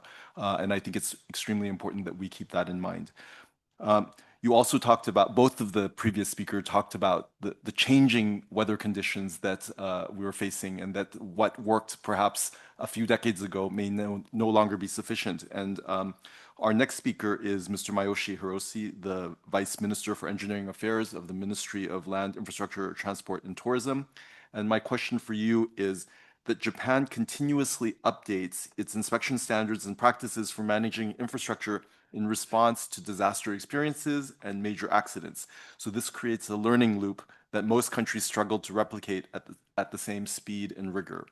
So can you tell us, how do you mediate between local authorities and private sectors frequently enough to reflect emerging compound risks while giving the construction and asset management sector enough stability to absorb and implement those changes? Thank you, Host Chair. My name is Hirose Masayoshi, Vice Minister of Engineering Affairs of Emirate of Japan. It is my great honor to have the opportunity to speak with you today, the OECD InfraDays. Around the world, infrastructure is coming under increasing pressure. Climate change is intensifying and increasing the frequency of natural disasters. Water-related disasters such as floods, drought, landslide, and storm have increased significantly over recent decades, now occurring at approximately 1.8 times as the previous frequency. And they account for roughly 80% of all disasters globally. At the same time, many countries are facing the challenge of aging infrastructure that was developing during early period of rapid growth. In Japan, for example, a road sinkhole accident occurred near Tokyo in early 2025, associated with the deterioration of underground sewer facilities constructed several decades ago. Although the accident was localized, it underscored the growing difficulty of managing aging infrastructure assets. In addition, even as demand of the infrastructure investment continued to rise, Japan, like many other countries, experienced population decline, aging societies. There's a shortage of skilled workers. These trends highlight a common global challenge, the need to the strong, efficient, and effective infrastructure inspection, monitoring, and previous maintenance framework amidst increased natural disasters, aging infrastructure built during past period of the rapid development, and shortage of skilled workers. Once again, show the slide. To address these common challenges, it is essential to advance international discussion on key policy direction. These include promote pre-disaster investment in line with the Sendai framework for disaster risk reduction. Advance river basin disaster resilience sustainability by all stakeholders. Expanding the use of green infrastructures. Strengthening preventive maintenance and asset group management. And accelerating the digital transformation infrastructure management. When combined, these elements provide a common framework that countries can learn from and adapt to their own circumstances. Pre-disaster investment is particularly important from a global perspective. Today, the majority of the disaster-related expenditure worldwide is allocated to emergency response and post-disaster recovery and reconstruction, where only a limited portion is devoted to preventive measures. The imbalance leads to higher long-term costs and greater social disruption. So, international dialogue and cooperation. It is vital to redirect attention and resources towards excellent investment that reduce risk and enhance resilience before disaster occurs.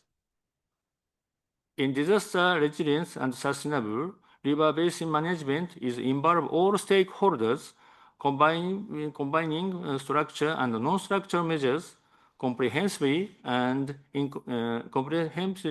inclusively enhance resilience and sustainability.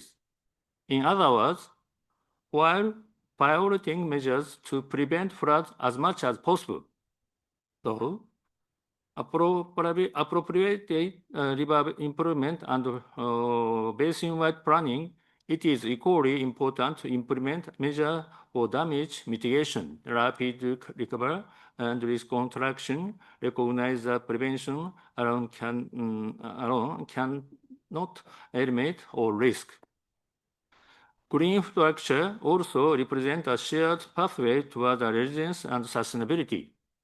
By integrating natural process into infrastructure system, it is impossible to strengthen disaster resilience while simultaneously conserving biodiversity and adapting climate change.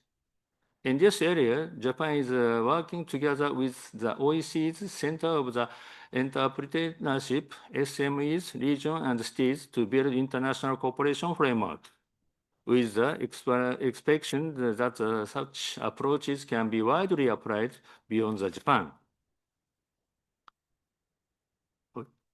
Not work. Yes. Next, I would like to introduce Japan's effort to strategic management of infrastructure. Preventive maintenance is based on management infrastructure from a life cycle perspective and taking action before the failure occurs. Through the strategic consolidation and restructuring of assets and the management of life cycle cost, infrastructure functionally can be maintained for efficiency, sudden disruption can be avoided. And long-term maintenance and renewal costs can be significantly reduced compared with corrective maintenance. You can see the figures. The blue line is the break-in case.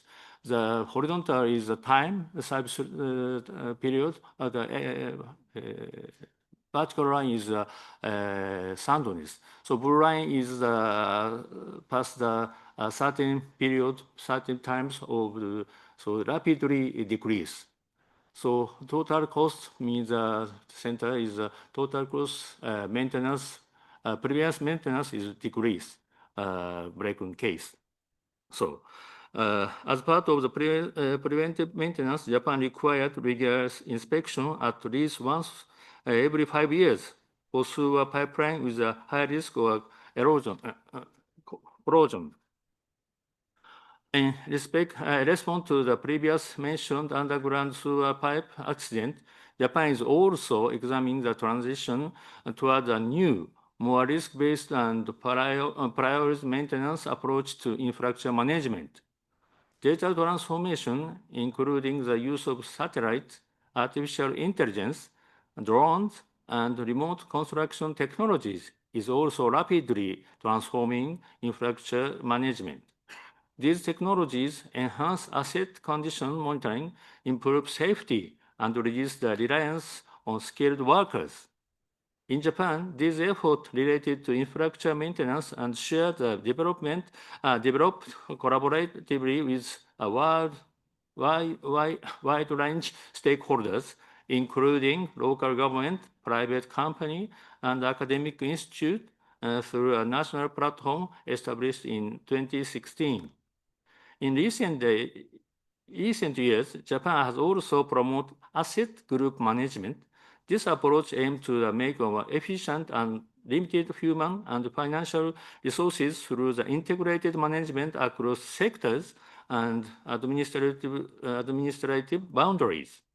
By developing guidance and case studies, we support the active adaptation of the asset group management by local government. At the same time, Japan is promoting international cooperation in infrastructure management by sharing technology, practical knowledge, human resources development, and demonstration projects with partner countries. I hope that today's discussion will help connect knowledge from around the world on the strengthening infrastructure resilience and will serve as a step toward building a more resilient and sustainable future together. Thank you very much for your kind attention.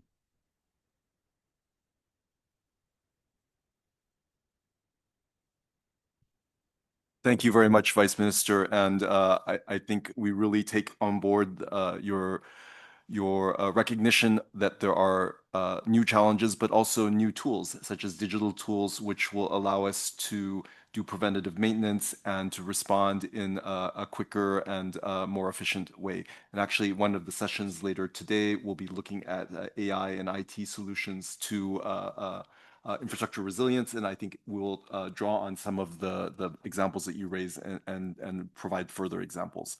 Our last speaker of the session is Meike van Ginneken, and we know that the Dutch Delta program is often cited as a model for adaptive pathways planning, but it rests on decades of institutional trust, dedicated long-term funding, and a national narrative around water survival.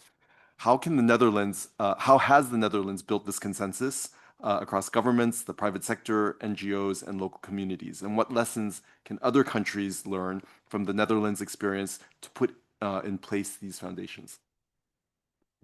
Thank you very much. It's a great pleasure to be here. In the Netherlands, we're true multilaterals.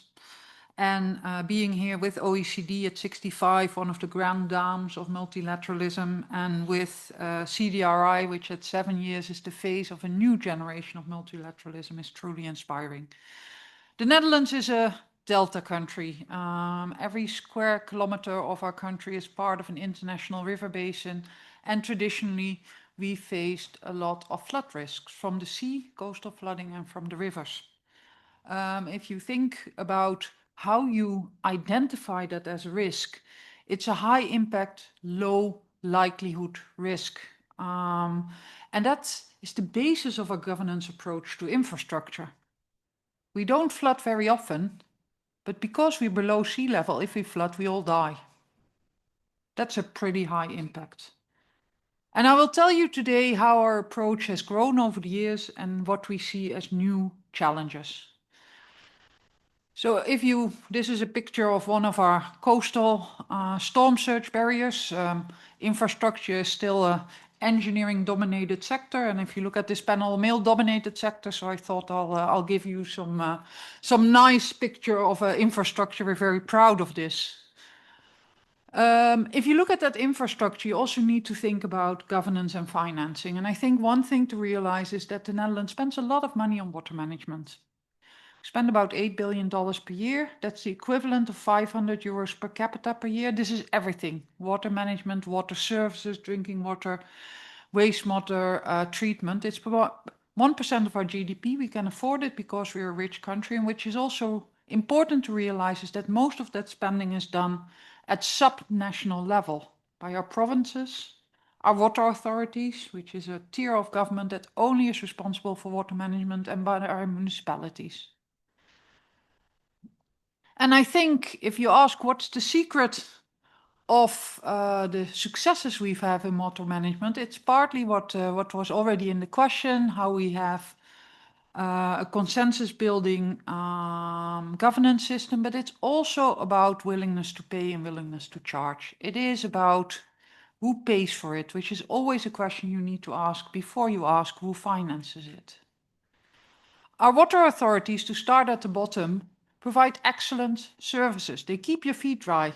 They keep the water clean. And because of that, there's a high trust in authorities and a willingness to pay. The water taxes are paid, 98% are paid on time, which create an earmarked revenue stream. Because water authorities only deal with water. It's not spent on playgrounds, on education, on other priorities, only on water. And they own their own public bank that has a AAA rating and can borrow very cheaply. So that leads to low-cost financing, which enables these water authorities to provide excellent services. I think if you can achieve this circle, and that has taken us decades or maybe centuries, you have a good basis to work from. But what's new? Like many other countries, we actually face additional challenges. And if you look at the picture I just presented, the first thing is that with climate change, the likelihood of floods is actually increasing quite a lot. But the second thing we face is that we actually face new challenges, which are a very different nature than what we faced before. They're much lower in impact, but much higher in likelihood. They're small events. We're prepared for big events, and we pretty much have a zero risk attitude, but we're bad at preparedness and at dealing with smaller threats to our infrastructure. One big thing is pluvial flooding. I was overseas for 25 years, and when I came back to the Netherlands a few years ago, the rainfall now reminds me more of tropical downpours than of the drizzle of my youth. This is something we haven't done. We had urban drainage systems that actually could just evacuate the water within seconds. That's no longer feasible. So very different type of challenge.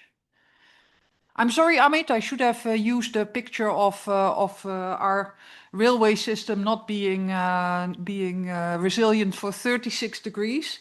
But we also, for the first time, actually have our railways and our other infrastructure, our power infrastructure, our roads, etc., actually dealing with climate risks.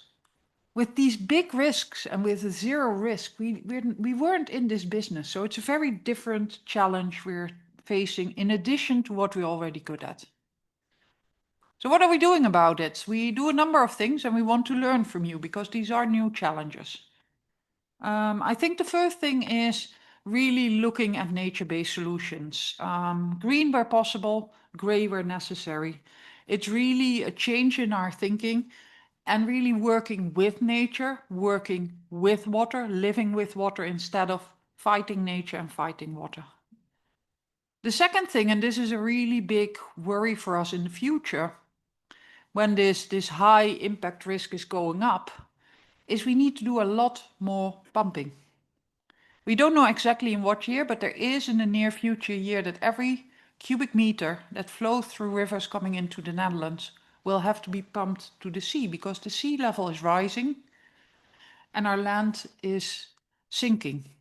This is a major issue, both in terms of cost and in terms of resilience. Think about how you keep these pumps resilient if you depend on them to keep your country dry. The third thing is we are investing in much smaller infrastructure, no, in urban resilience. This is a square that also saves us temporary water storage. These are the kind of interventions that we need to do, not these big infrastructure works, but much more distributed infrastructure works in addition. Very often the responsibility of the local government. The costs are going up. And to be honest, it's a bad moment for the costs are going up because the costs of our defense are going up and money is not so cheap as it was 10 years ago. So we should have thought about this a few years ago. And these increased costs on resilient infrastructure is really something we're looking into. I showed you that cycle of payment, willingness to pay, willingness to charge, important from authorities. We will have to rethink that and people will have to pay more so that we can finance this. It's something we're working on a lot as a government. The second thing we see is that there's a difference between the role of national governments and local governments. The whole area of pluvial flooding, of urban drainage, we've never had national policies on it. It's always been a local responsibility because it wasn't that hard. We're actually writing a policy on pluvial flooding for the first time. And what are the approaches we're using? Our instinct is to use the same approaches on this high impact, low frequency, but you need to do this differently. And I think importantly, and this is my last slide, is we've made water and soil guiding principles of all our spatial planning decisions. We realize that not everything is possible everywhere anymore, that we cannot protect whether it's farms or industry or houses which are built in flood plains, that we need space for the infrastructure to be resilient, for green solutions, and that we need to take into account new weather conditions. We also need space to buffer water, to take the peak discharges and to save water for dry areas. So I think when you talk about resilient infrastructure, you need to think about governance in a broader sense, and you need to think about spatial planning, because we know a lot technically of how to make infrastructure resilient. But if we don't put this in a broader perspective, it will be unaffordable for a rich country like the Netherlands and certainly unaffordable for countries which have less money to spend. Thank you.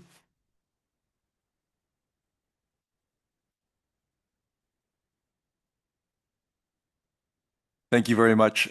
It's quite sobering to know that even a rich country has to deal with these challenges of financing a resilient infrastructure. But thank you for raising or helping us to keep in mind the distinction between funding and financing, because it's not just about having the financing, but it's also about having the funding streams and the willingness to pay.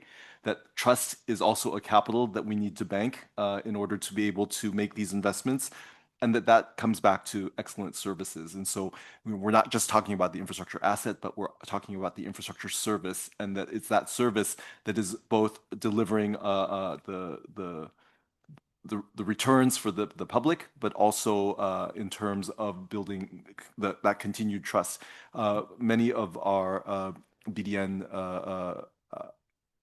members are running concessions, and we know that the renewal of concessions depends a lot on demonstrating to the public that there is a return, in particular in terms of continued investment in resilience.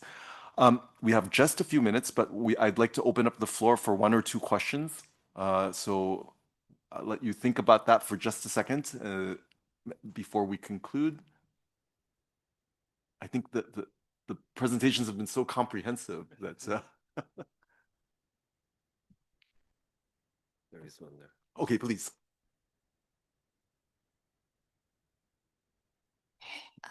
Yeah, well, this last presentation was very interesting. Thank you for that.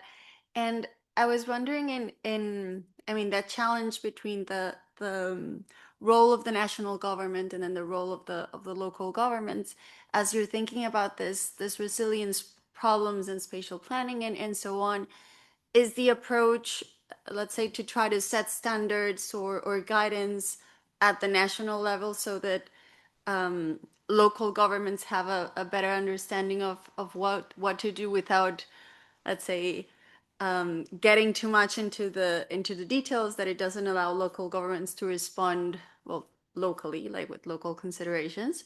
But I just wanted to learn to understand a bit more about what's the thinking on the role for the national government in addressing these new challenges.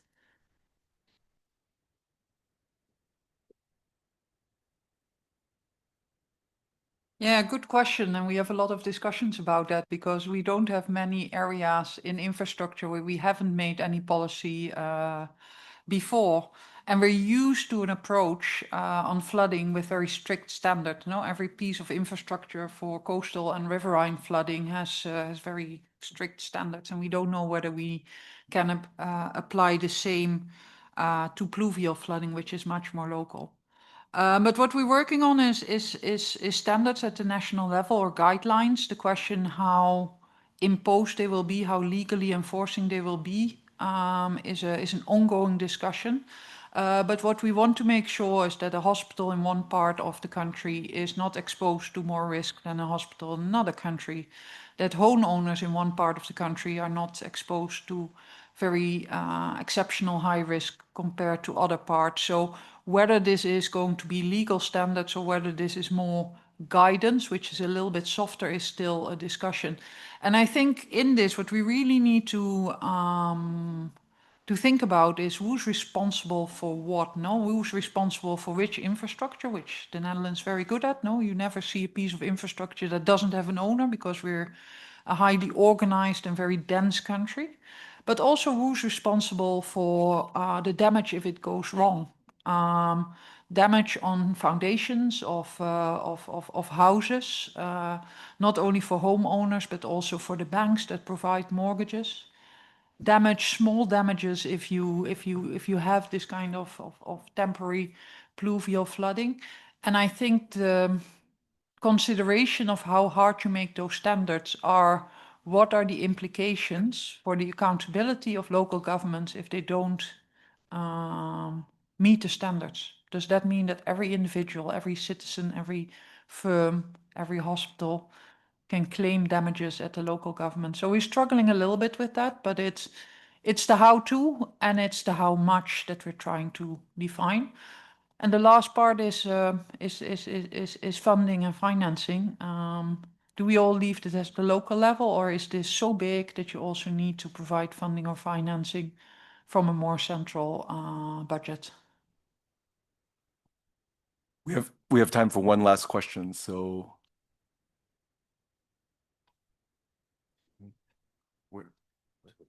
okay, please go ahead.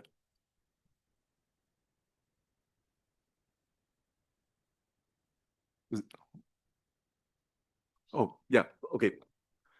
I was wondering to what extent the kind of emergence of the perma crisis and the changes of the last 10 years have led countries to really put resilience at the center of national infrastructure planning, and have we seen a change in the thinking process for governments?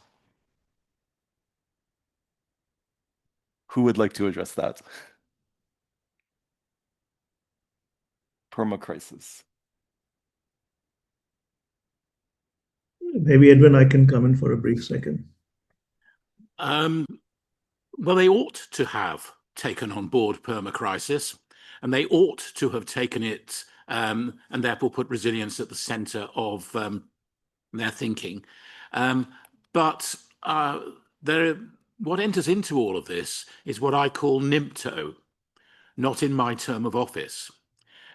And there is a problem in the terms of, and I speak as a recovering politician, political time horizons are the next election, rather than looking at what needs to be done over a longer term and to underpin the resilience. A lot of resilience, whether it's preventative or anything else, in practice has to be done in advance. It's not visible. There's not some new shiny thing that can be opened. And there are immediate pressures from the electorate for other things to happen. And the only way you're going to get round that is by building public support for making sure that your nation is resilient. There's a discussion in the UK that we ought to be having a national conversation about our defence and resilience requirements. That discussion continues at a whispered level, and the public at large are not engaged. But what I would suspect is, as we see international events becoming more threatening, as we see the climate becoming more threatening, the public will want to be engaged. And if the public are engaged and believe this is important, that will ensure that the right decisions are taken to address some of these permacrises problems. Thank you, Lord Harris. I think, Ahmed, did you have something, if you can just intervene quite briefly? No, I think that's fine. He's answered it. Okay, all right. Well, I think we've had a tour de force of this session. We started with Ahmed Proti, who was talking about the need for awareness raising, and the actions of the CDRI are doing quite a bit to really inform governments of the economic costs of inaction. And then Lord Harris talked about the institutional and coordination challenges that we need in order to address the interdependencies of infrastructure in order to ensure resilience both of the assets, of aging assets, but also of our societies. And then we had the Vice Minister who spoke about the changing threats to infrastructure and aging societies, but also that we have new digital tools that allow preventative maintenance and new approaches to extend the lifespan of that infrastructure. And then finally, we had the Netherlands water envoy who brought it all together in terms of both the willingness to pay, but also new approaches that are addressing the changing challenges or the changing types of threats to infrastructure, which require new approaches such as nature-based solutions and also new forms of regulation which can bring local governments on board. I think what was coming through the entire session is that because things are changing so fast, our ability to respond is not necessarily following it, that we have to expand the stakeholders and the stakeholder engagement, including that of our citizens, because we will need them to both respond to disasters, but also to help pay for those investments. So thank you. The upcoming sessions, we'll be talking about AI, we'll be talking about the water sector, we'll be looking at investment, and we'll be looking at dual-use infrastructure. So I think this is just the beginning of a day's conversation. So thank you very much. Thank you, everyone. Thank you, Edwin, and panelists for a really interesting discussion. We will now go straight into roundtable 2, which is our last session before the coffee break. And session 2 is focused on boosting the resilience of water infrastructure, a special focus topic on water.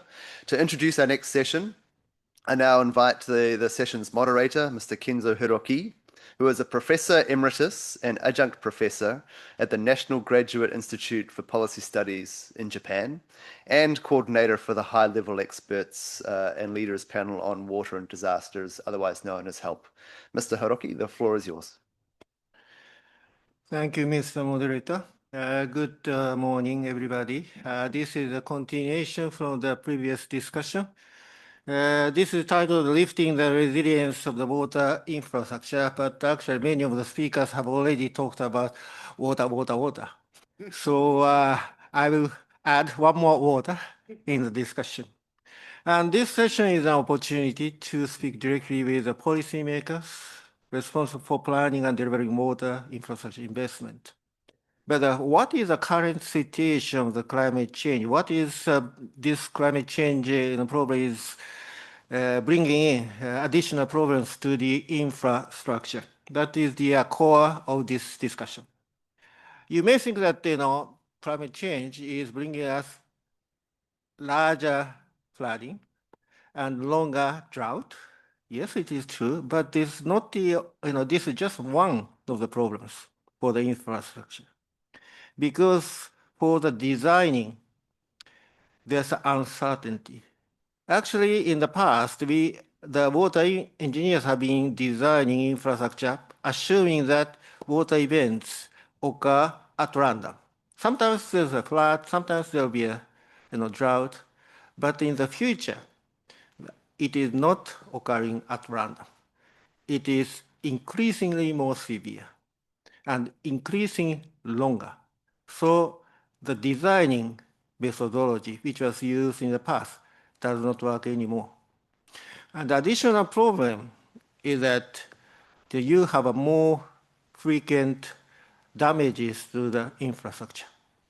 That has to be repaired more frequently, refurbished more frequently. That will impacting aging of the infrastructure. So climate change is not just too much flood and too little water, but many aspects of the water affecting infrastructure. So to combat these situations, we have to gather political, financing, engineering, scientific, and other wisdoms. So we have here those people who have wisdoms and also experiences at fields. I'm glad to talk this very difficult issue with my speakers. First, let me start with politics. I'd like to invite Mr. Jan Kavan, the former Deputy Prime Minister of Czech Republic, and he is also experienced diplomat as a foreign minister, but as a special envoy for many regions. So, Mr. Jan Kavan, you have the floor.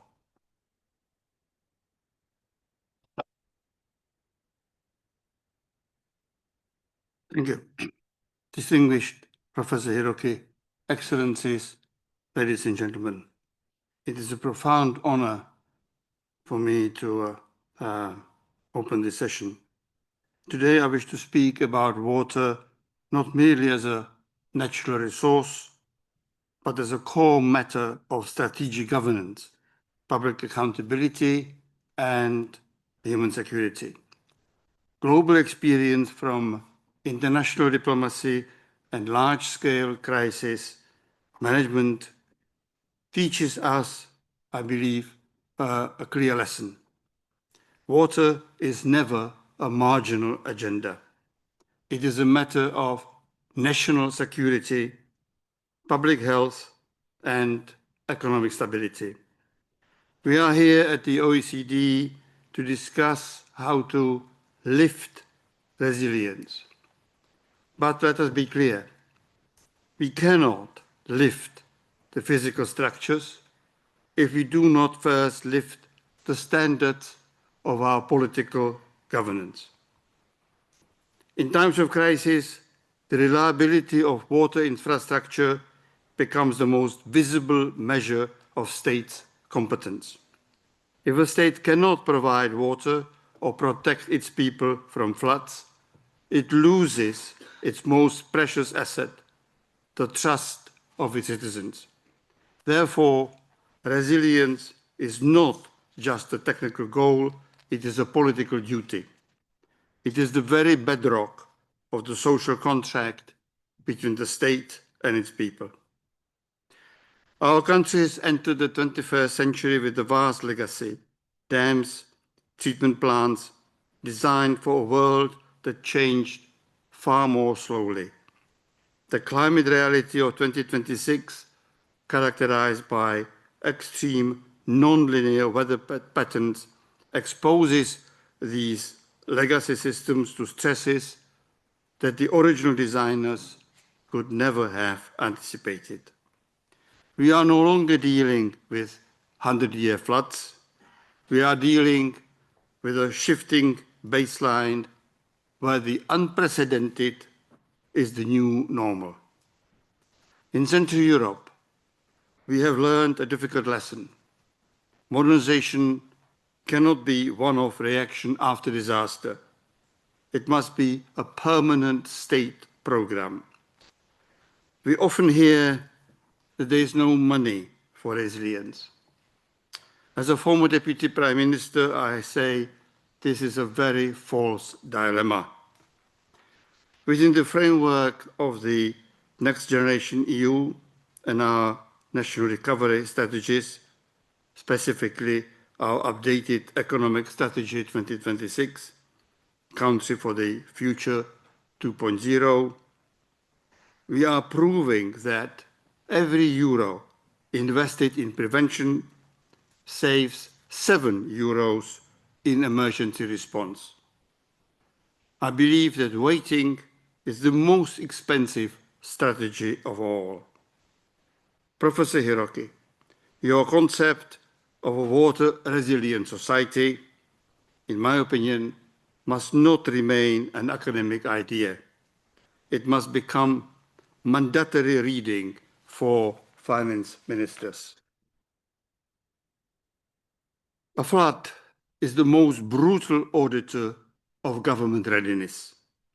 It exposes every postponed investment and every short-term political compromise. It tests whether public administration is able to plan beyond a single election cycle. We must understand water infrastructure as a strategic public service of vital importance, not as a technical line item on the fringe of a budget. In the Czech Republic, in collaboration with our Ministry of Environment, we have analyzed the long-term maintenance debt on our water assets. We found that short-term fiscal savings achieved by deferring maintenance result in a 15% increase in life cycle costs due to accelerated degradation. Resilience is not a cost. Resilience is an insurance premium. To respond effectively, we must move beyond simply building higher dams. We do need a comprehensive redesign of our infrastructure philosophy. This means climate-proofing existing engineering assets while simultaneously integrating them with the blue-green infrastructure. In line with the emerging EU Blue Deal, we are now shifting towards decentralized rainwater management. In cooperation with the Czech Brno University of Technology, we have developed advanced hydrological models to transform urban heat islands into sponge districts. This reduces the peak burden on aging grey sewage systems by up to 40% during flash floods. Furthermore, we must recognize that EU rules are not merely an administrative burden. They provide a vital framework that forces the state to consider water quality, ecosystem protection, and long-term sustainability. This framework prevents short-term political fixes from becoming long-term ecological liabilities. The specialists present here in this room will agree that in 2026, modern data, AI, and digital sensors are now as vital as concrete. We are currently deploying digital twins of entire river basins. We use AI to streamline procurement and monitor the maintenance phase. However, as our dams and treatment plants become smarter, they also become targets for cyber threats. Digital resilience is now inseparable from hydraulic resilience. Our redesign must be redundant by design. We need intelligent sensors for efficiency, but we also need robust physical overrides and, most importantly, a new generation of integrated water managers. Investing in the next generation of designers, water managers, and engineers is as crucial as the structures themselves. I believe that without human expertise, even the best plan remains a dead document. Modern flood protection must integrate engineering with nature-based solutions, land use planning, and early warning systems. Responsible policy is always a balance between engineering and nature, balance between national responsibility and international cooperation, and above all, balance between ambition and financial reality. Our experience stands on a triangle of requirements. We must protect citizens, we must modernize all infrastructure, and we must manage public funds responsibly. This triangle does not allow for simple slogans. It requires a combination of technical precision and natural wisdom. We must also have the courage to prioritize.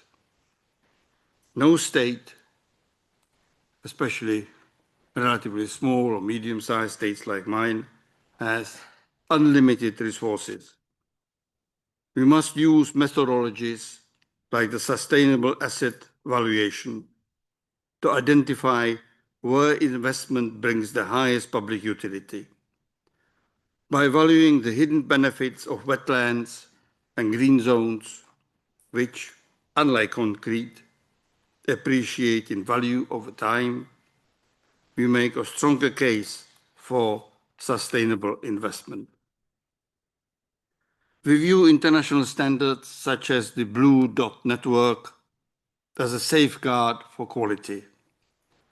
These frameworks provide the gold standard that attracts private institutional investors looking for stable, ESG-compliant projects. By aligning our national efforts with OECD standards, we can ensure that our water infrastructure is not a technical item on the edge of a budget, but a strategic public service for the highest priority. Allow me to conclude. Responsible water policy is about balance. Balance between technology and nature. Balance between speed and rules. Balance between new investment and honest maintenance of what already exists.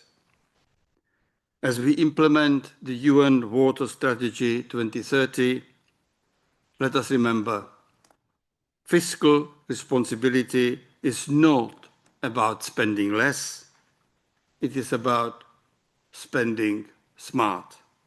A state that protects its water cycle protects its health, its economy, and its future. Professor Hiroki, I believe that through this integration of engineering, finance, and governance, we build more than just pipes. We build the trust that is the bedrock of our stability. Thank you for your attention.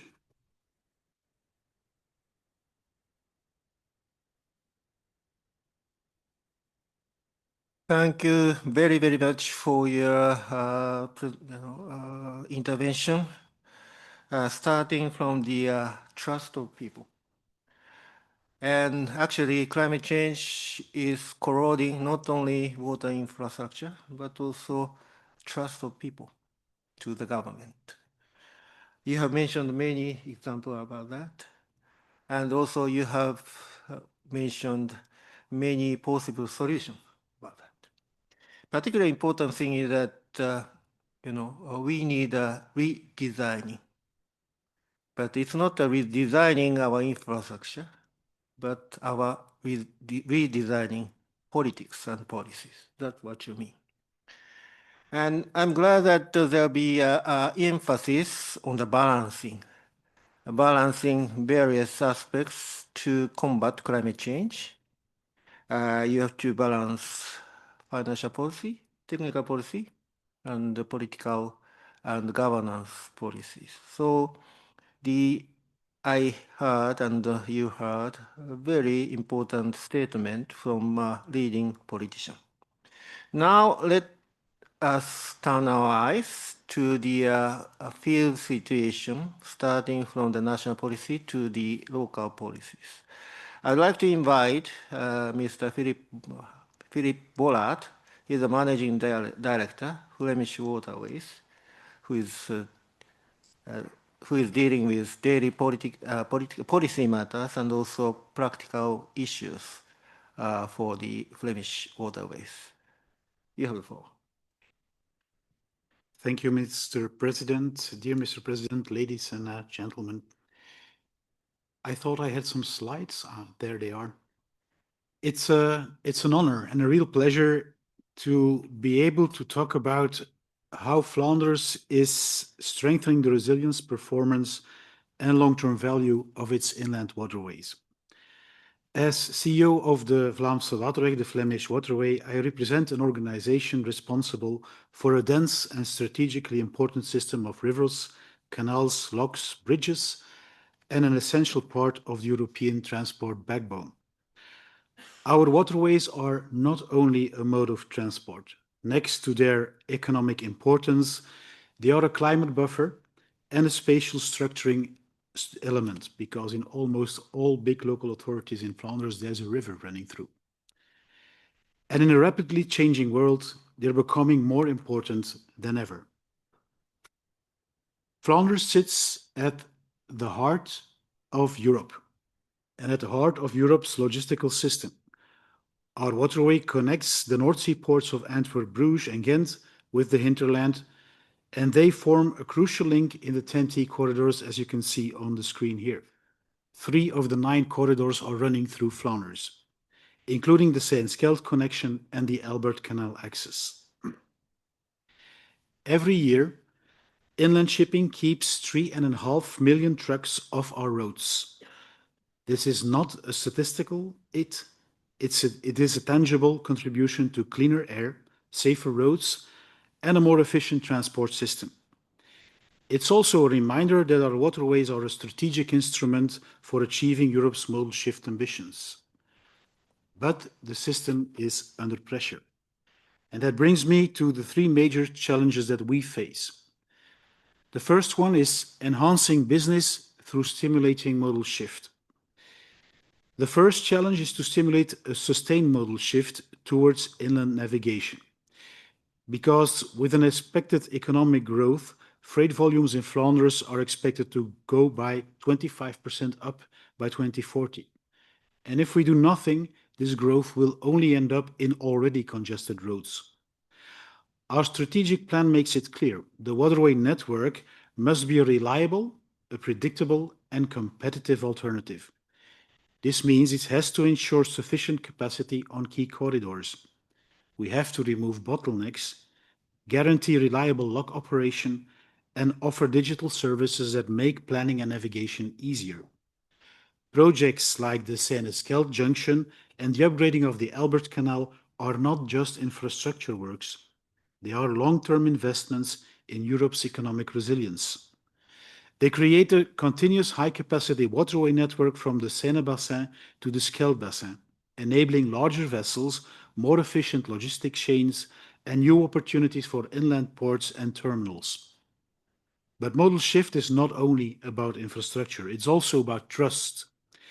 Shippers, operators, and companies must know and must rely on the fact that the waterway is a partner they can rely on. And that brings me to our second challenge, the climate change with floods and droughts. 15 years ago, I wouldn't have talked about droughts. Now it's a reality. Climate change is therefore reshaping the way we manage water. Flanders is experiencing more intense rainfalls, longer drought periods, and greater variability in water availability.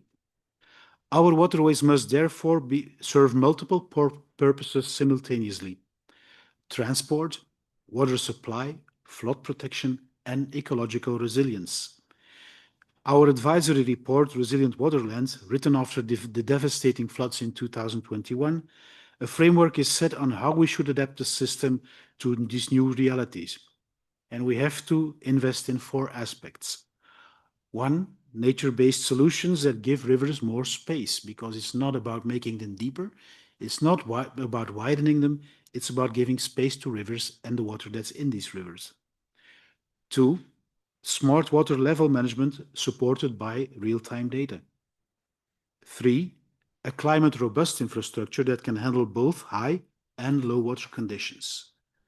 And 4, the need for an integrated planning that aligns navigation needs with ecological and hydrological objectives.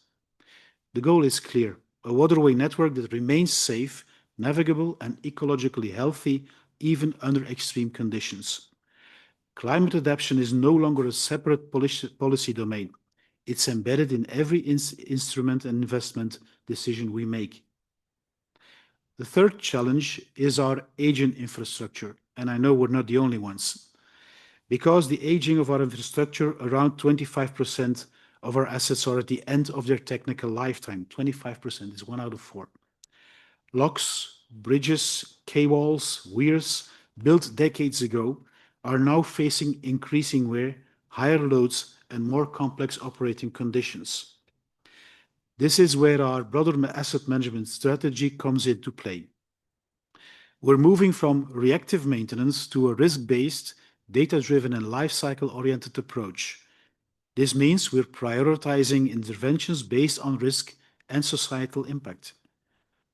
We're working on and using digital twins, sensors, and predictive analytics. 3, we're planning maintenance in a way that minimizes disruption to navigation. And 4, we ensure that every euro invested delivers a maximum of value over the asset's lifetime. Asset management is not just a technical discipline. It's a strategic tool that helps us balance reliability, safety, and affordability, as one of the previous speakers also pointed out. It ensures that our network remains operational today while preparing for tomorrow. Then there's the question on how do we respond on these challenges on reliability, capacity, and climate resilience. To address these 3 challenges, modal shift, climate change, and aging infrastructure, we are investing in 3 main pillars. The first one is reliability through integrated asset management. By embedding this asset management across the organization, we ensure that maintenance is timely, targeted, and transparent. It increases the reliability of our locks and bridges, reduces unexpected closures, and strengthens trust among users. And one extra we get from it is that it reduces the NIMTO effect just mentioned before. 2, capacity through network development. Projects like CNS Kelt, the elevation of the bridges on the Albert Canal, and the modernization of inland ports create the space needed for future freight flows.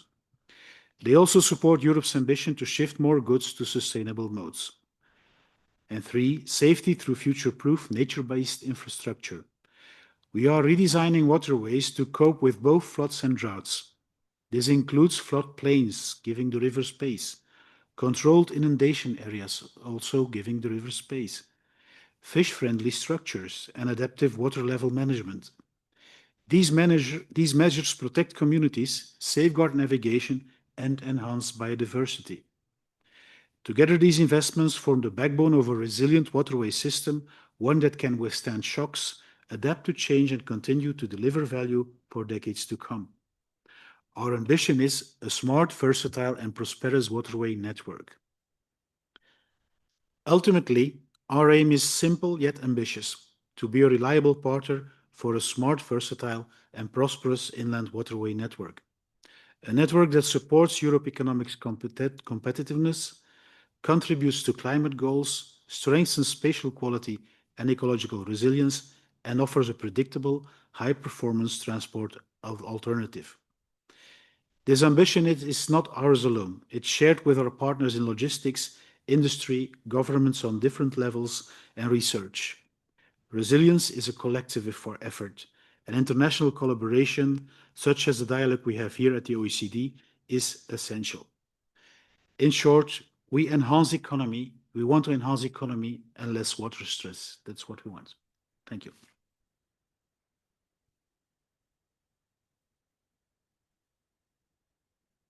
Thank very much. First of all, my deep respect to you for, improving preparedness for the future while ensuring everyday business, which is the foundation for European economics and society. And this is what I want audience to put in mind when we discuss about what he said, because it is not easy to keep operation, keep daily life while being prepared for the future. And then your presentation is clear about what has to be done. Nature-based solutions, smart water level management, climate robust preparedness, and integrated planning. These are very, very important for all the, it's not only for the water infrastructure, but it's all the infrastructure. So we can learn from there. I like infrastructure like locks, bridges, waterways. I take a picture every day of those. And then I hope that my pictures will be used in the future for your database. And that database is important because it will ensure future preparedness by designing a life cost analysis, operation and maintenance plans, and the even training and ensuring labors, good work. So you said that resilience is collective efforts, which is the core of your presentation. And I really thank for your presentation for future discussion. So now, sorry. I'd like to ask for the next presentation by Mr. Edgar Bogart. He's Director, Compañía Paulista de Parceria, State of São Paulo. And he is specialized in financing, particularly financing infrastructure through public and private partnership, which I'm not mistaken. So you have the floor. Thank you so much, Professor. It's a pleasure to be here participating on this panel. I would like to talk a little bit about how we're dealing with the challenges of climate change in Brazil, specifically in the state of São Paulo. I'll divide my brief speech on three parts. I'll talk a little bit about how we're dealing with climate change in all of our infrastructure projects, no matter which sector we're talking about. I'll talk a bit about the specific projects that are meant to mitigate immediate risks that we're seeing with climate change at this moment, that we need to do something right now, and also talk a little bit about waterways as a transportation model in Brazil, in the state of São Paulo, and how we're looking at that. So first of all, just to give a little bit of context, Brazil in general, and the state of São Paulo specifically, but we have for the last 10, 15 years, maybe 20, invested through infrastructure, mainly through PPP schemes and concession contracts. Why is that? Is a discussion that will take almost a day full of discussion. But just to say that, because when I'm talking here, I'm talking mainly about this type of project. That's the projects that we in the state do a lot. And also talking a bit about the state of São Paulo, just to give a little bit of context to everyone. The state of São Paulo is about the size of the United Kingdom. We have the population roughly of Spain and the GDP of Argentina. So even though we are at subnational level, we're a state, we're quite big, and we have big problems such as a nation. And we hope we also have some solutions that are also nation level. Speaking a bit about the contracts and all the projects in all the sectors that we work and how we're incorporating climate change resilience in those projects. Our concession program, it started in 1998, and we have roughly 65 contracts signed so far, and our estimates are about that this program has delivered more than $200 billion in worth of investment throughout all these years. That estimates change a lot depending on who's the governor and who's doing the math. If I mess the math, it's quite higher. But that is to say, this program is quite stable, quite long, and regulatory stability is something that we take really seriously. We know in Brazil we had some bad experience with regulatory shifts and not so much as safe regarding the courts and judges' rulings. So that's something that we take really serious. And that is to say that once we decide to put something in place in a contract, we try to standardize it in all of our contracts. And that is what happens with the climate change clause that we call it. Since 2024, all of our contracts, so roads, rails, schools, everything you can think about it that we've been doing will have this standard climate change clause. Sometimes it has some adaptation, but it's usually all the same. And how it works, we have two main concerns: prevention and what to do when something's actually happening, because we had some bad experience on that. So before, once the contract's awarded, you have a concessionaire, you have a private partner, he'll have to do a mapping of the infrastructure. Let's take, for example, a road, a highway, and he'll have to map the whole highway to see which points are most susceptible to climate change events that might endanger the people, the operation, or even the infrastructure. So, for example, he's going to take a look at some steep hills that we might be suffering a landslide or something like that, or people that are living too close to some of those places. And he's going to map all of these places, and he's going to propose to the state and saying, well, I have all these potential dangers here, all these areas that could suffer some problem with climate change. We can do this investment to prevent it. We can do this or that. And he's going to present to the state. The state is going to evaluate because, as mentioned before, we have to think about the funding of all these projects, of the infrastructure. It's not only about the financing. But if it makes sense for the state will approve it, and then the concessionaire, the private company, will implement it. And that's when we're thinking about trying to prevent the calamities, trying to prevent any accident. But then there's also the problem what to do during, once you have a problem. So we have an example in Brazil, which wasn't in the state of São Paulo, but we have a very similar regulation, which was a landslide that happened in a road. The concessionaire was asked to clear the road because they were having some trouble for the ambulances to reach the places, for the people to transit, to go to one city to the other. And he cleared really quickly. And then he asked the state, well, now you need to pay me for all the equipment and everything that I've mobilized to actually clear the road. And the state said, well, that's true, but in the contract it says that everything that I have to pay for you, you need to show me at least 3 estimates of price before.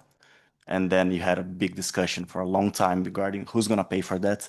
And it's ridiculous because there was an emergency, but still that's what the contract said. And what happened was that the next time something like that happened and the government asked the concessionaire to go there and clear the road, they didn't, because they said, well, who's going to pay for it? And then you had this whole discussion, and that was a big problem. So what we're doing now in this specific clause in all of our contracts is saying, well, once the state declares a public calamity, which is a specific thing in Brazilian law, if the state declares it, all the risks regarding clearing the roads, all the risks regarding recovering the infrastructure from the damages that are done are by the state. The state's going to pay for it, because for us, it does not a matter of who's going to pay for the tractor that's going to clear the road. It's about getting the infrastructure back for the people who use it as fast as possible. Something that was said in the panel before about how good infrastructure and good management leads to people believing more in governments, and we believe that very deeply. We want to see people see that the toll road they're paying for is actually worth it once something like that happens. So that's basically how we're working in all of our contracts in all of the sectors. But then we're also talking in the state of São Paulo, we're already seeing climate change impacts in various parts of the state. And we have some projects that are specific projects to mitigate immediate risks that we're seeing right now. I'd like to talk about 2 of them very briefly. Well, water is our main topic here. Our projects here are basically too much water, too little water in very different places. One is flood prevention in the city of São Paulo. The city of São Paulo, biggest city of South America, 20 million people. We have 2 large rivers that runs inside the city, and they are right in the middle of the urban area. We don't have a lot of space to expand it for nature-based solutions. And these rivers, they're essential for draining waters and preventing flooding. And what happened in these rivers is that throughout the years, since they're in the middle of the city, a 20 million people city, they are silted up, they're filled with sediments, and that's preventing, reducing to 90% or 70% in one of the cases, the flood mitigating capacity of those rivers. So if we have an event, our high flood events or rain, a lot of rains in the city like we had in Brazil 5 years ago in the south of Brazil, that would be a challenge. We would probably have the rivers going over, and we had a major problem both in the city of São Paulo and in the cities nearby because the rivers are connected. So what we're doing here is that we have a very big dredging project to actually solve the problem on both of these rivers in a structural way. Because nowadays, what we do is we hire someone for dredging works, but it's very punctual. He does it 1 year, and then the next year we'll see if we have the budget or not, and then we start working on that manner, which is it's not structural in the sense of trying to solve the problem. And with this contract, we hope to change that. It's a 15-year contract, $1.5 billion project. And I think one of the key things, and that's the reason we like PPP schemes, for at least in Brazil, it gives us a lot of more way to think creatively about incentives and how we're going to align incentives, what the government wants, what the private sector wants, and trying to put that together. Our problem with dredging works nowadays is that we pay for the cubic meter of sand that's removed from the river. And it's really hard to fiscalize it, to see if they're removing from the right spot. And I don't want to pay for sand. I want to pay for the river that's clean and the river that has a new depth. So what we're doing in this project is going to pay, instead of paying for the cubic meter of sand, we're going to pay for the section of river that's cleared and it's in the right depth. So in that manner, we think that we're going to solve this in a more structured way. The other project I wanted to mention, it's a little bit simpler, but I think it's worth mentioning because it brings some sort of speaks a bit about how we're dealing with these problems in Brazil and how they are new for our regulatory and for our laws. We're building 2 dams in the countryside of Brazil. There are 2 reservoirs for human consumption. The countryside of São Paulo has a lot of problems with droughts, and these dams are meant to solve this problem. And it's, from the engineering perspective, it's quite a simple contract, about $100 million. We're building the dams, but also building the pipes to deliver the water to the cities. But the things that we're finding so challenging nowadays is that we don't have the framework, the regulatory framework in Brazil to actually charge for this type of project. We would charge the municipality for the water because it's a project that's bringing water to the municipality. In Brazil, water is a municipality attribution, and we don't have the regulatory framework to do that. And it's interesting because we're talking with the federal government and they're seeing the same problem, and they want to do projects like this because everywhere in Brazil we're seeing this problem, and it makes a lot of sense, but we're still way behind on the discussion, on the legal discussion. And I think it's an interesting example of how climate change is so quick and things are changing so fast, and governments and regulatory frameworks need to work faster than what we're used to. In this discussion, one of the agencies proposed that we take a 3 years time to do a study, and we went insane because we don't have 3 years to put our dams over there. So that's something that's quite interesting, as well as a discussion on pricing. We always want to, water is a right, we want to give access to water to everyone, but at the same time, we want to incentivize conscious water consumption and reduce water loss, which is a big problem in some cities in the countryside. So that's also a discussion that this type of project brings forward, and we're still in the middle of it. But I think in the future, it will be quite interesting to see how we came up with that and what's going to be the type of project that Brazil as a whole ends up doing in this sort of situation. And to sum up, I don't want to take too much time, to talk a bit about how we see waterways in our transport matrix. I think the presentation from the Flemish waterway was really interesting. We have some projects in that sector, but we see them mainly as complementary with our existing infrastructure or even the infrastructure that we put in there. Talking a little bit about the project that was certificated today, one of the busiest routes for the ferry is Santos, which is a coastal city in Brazil, Santos Guarujá. And at the same time, we have this busy ferry. We're investing on the ferries, buying all new ferries, all electric ones. At the same time, we put in there a tunnel, a submersive tunnel, because the ferries aren't enough to keep up with the growth of the population. There aren't enough to keep up with the demands of the population. But we see this both infrastructures as complementary. One is going to help the other. One is going to help the lines to keep the lines a little bit less in the ferry and the tunnel not so congested. So we see it that way. And at the same time, it's quite easy to see the benefits regarding CO2 emissions of waterways. But there are some challenges to it. I think not so much in developed nations, but in developing nations, there are some discussions that are worth noting. For example, a discussion in Brazil that's quite hot at the moment is a proposal for a waterway in the Amazon basin, in the Tapajós River. And it's a discussion because it will be from the perspective of transport. We would take a lot of trucks out of the roads, so the emission would be amazing. The CO2 emission would be something really interesting to see that reduction. But at the same time, it would require dredging of the river, and that river is home to a lot of indigenous fish, and there are a lot of communities that live nearby and they depend on that river.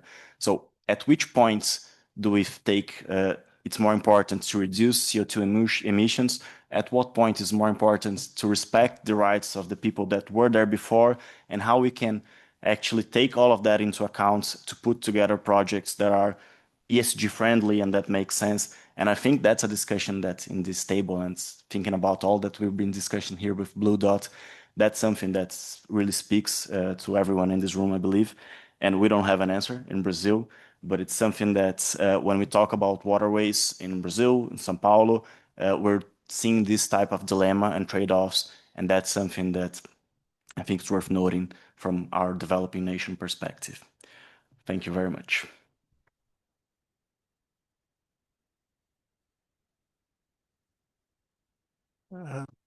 Thank you very much. You gave us a lot of interesting discussion points, and we are really interested in your experience in the PPP because you are one of the most advanced states about that. And quite interesting to see that you are making use of the PPP as a means of the discussion with the contractor and then even the policy dialogue with them. And you are making use of the mapping because your state is large. So you can pick here something and put here something. That is very clever way of making use of the PPP, which covers a broad area. And also, I'm glad that you mentioned your problems in a very straight manner. And one thing is that speed, comparison of the speed of the creation of the regulatory framework and speed of the climate change. I didn't know that climate change is so fast than the human beings' acts of the regulatory building. And also the contradiction between international guidance and advice and local needs, social and financial economic needs. Sometimes they are contradicting with each other, which I also experienced in my own career. So these two problems can be discussed within the OECD member states because there are some advanced countries, but there are countries which have the similar problems. This is the merit of OECD, to put question together and to put answer together. And thank you very much for posing the question first. Now I'd like to ask the Ms. Libes Kasia. She's from the International Institute for Sustainable Development. You have the floor.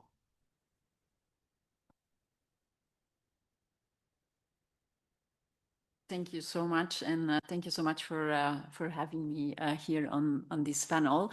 My name is Lisbeth Kazir, and I lead the work on public procurement and sustainable infrastructure at IISD. IISD is a global nonprofit think tank working towards creating a world where both people and planet can thrive. And as we just heard from the previous speaker, there's sometimes tensions between these environmental and social dimensions that we're trying to resolve in relation to infrastructure development. And that's really at the I think that complexity is at the heart of the discussions here today, and is also at the heart of the work we do at IAST. In our work, we primarily focus on the integration of sustainability aspects into infrastructure policies, plans, procurement processes, and projects. And a lot of what we've been doing over the last few years is focusing on the role of nature in the resilient infrastructure development. This is why you'll hear me coin the term nature-based infrastructure quite a bit, but I'll use it interchangeably with nature-based solutions and sometimes also referred to as green infrastructure. There is lots of gaps and challenges around why we don't see more nature-based solutions or more resilient infrastructure. By no means the three that you see here on the slides are the unique ones. We've just heard about the regulatory and governance gaps and challenges. But these are the ones that we've been focusing on in our work. And I'll speak primarily today about the first one, which is an evidence gap. An evidence gap across multiple stakeholders to truly appreciate what the full benefits of nature-based infrastructure are. Because today, by and large, they remain invisible, and we've been working on some tools to try to make those visible and channel them into decision-making processes. There's also finance gaps and funding gaps in relation to this space, and also a capacity gap for decision makers to actually have the right tools in place to be able to make the case for resilient infrastructure investments, nature-based solutions, nature-based infrastructure. One of the tools that we've been developing is what we call the sustainable asset valuation methodology. And this is in essence a methodology that is applied to identify what the avoided costs and added benefits are of investing in sustainable, resilient, nature-based infrastructure. The methodology is applied in a way that is co-created. Quantitative models are being co-created with different stakeholders. And I think this is really a key characteristic of this methodology, and also key to our work, because we need to break the silos and come to a much more integrated approach and appreciation of what the benefits of nature-based infrastructure are. So as a first step of applying this methodology to specific infrastructure projects, what we'll do is undertake what we call developing a systems map, developing a causal loop diagram that really tries to map out in an integrated manner what are the different impacts of an infrastructure project that is being put forward. And in this case, a nature-based infrastructure project. What are the risks that are being avoided? How does that translate in avoided costs? Think about, we've been talking a lot about flooding, but also earlier in the session today about heat risks, which carry significant costs related to human health, for example. So what we'll try to do is map that out in a comprehensive way before we then translate that based on best available data into quantitative models, some of which are translated into system dynamics models, which is a specific modeling methodology that helps us capture also non-linear impacts of infrastructure, and there are many. So it's a tool that helps us take that, translate that systems view into a quantitative analysis. In other cases, we translate this into Excel-based models, all trying to integrate and incorporate the best available data. We've heard earlier on the session today that spatial data and spatially explicit analysis is very important. We also need to look at integrating climate data and forecasts, because not only does nature-based infrastructure help mitigate some of the impacts of climate change in and of itself also has an impact on the performance of infrastructure. And it's really important that through different scenario analysis, we try to understand what that impact looks like. And so this results in what we call an integrated cost-benefit analysis, which then also further can inform financial analysis, financing strategies for such projects moving forward. But in essence, I know this is a text-heavy slide. What I'd like you to take away from this is that we really need to move towards much more integrated and systemic project assessments, because that will enable different beneficiaries of infrastructure development to see what the different benefits are. And we really believe that that will also help create a consensus around why investing in resilience is so critical. Now, I do want to give you an example of an application. We've tested this methodology and applied it to around 50 infrastructure projects that include one or more components of nature-based solutions. The example that I wanted to highlight today is one that ISD has recently worked on with a range of partners who you see here on the slide, also together with the World Resources Institute, on the implementation of nature-based solutions in the Yukskei River catchment in Johannesburg, South Africa. This is an area that is prone to flooding. There is also a lot of social challenges. The river catchment is neighboring the second largest township in Johannesburg, Alexandra. And so we're working also together with the local community on the removal of alien species, on the afforestation, reforestation of the area around the catchment, to ensure that both on the water quantity side as well as on the water quality side, a lot of issues can be resolved through such interventions. The wider range of beneficiaries, we're talking about around 1 million people in the area, whereas the intervention in and of itself is not necessarily a large-scale intervention, but actually delivers a tremendous amount of benefits. The first step, as I mentioned, is for us to map out what are the dynamics around the challenges happening in this area. So there's not only the flash floods and flood risks occurring, but we also have a heat island effect that can be mitigated. There's a lot of biodiversity loss because of the intrusion of invasive alien species, which also need to be removed as part of this project. And there's issues around water scarcity as well as pollution. So there's lots of dynamics happening in relation to climate risk and others. And then a set of gender-responsive urban nature-based solutions were created and designed in collaboration with local partners and with the communities to tackle some of these issues. And what we did on our end as ISD is look at what if we now start to quantify what the expected savings of these nature-based solutions look like and what are the added benefits. And that's the result of what you see here on the slide, that for an investment of only $4.2 million US, we actually generate cumulative net benefits of 8.6 million. Across a time horizon of the growing of these nature-based solutions as well. But perhaps two that I want to highlight here is the importance of quantifying the flood damages to infrastructure that is being avoided through such interventions, but also the added benefits around employment creation, carbon sequestration, which is often also looked at as a way to then help finance such projects. And the third one, perhaps that really stands out, are all the health benefits related to these interventions. Avoided health costs due to the impacts of flooding, but also due to the impacts of water pollution and urban heat. So as we applied the SAVI methodology to such projects over the last 5 years, there is a couple of learnings and insights that we've been gathering. We really asked ourselves the question: what if we now invest in nature-based infrastructure and nature-based solutions where possible?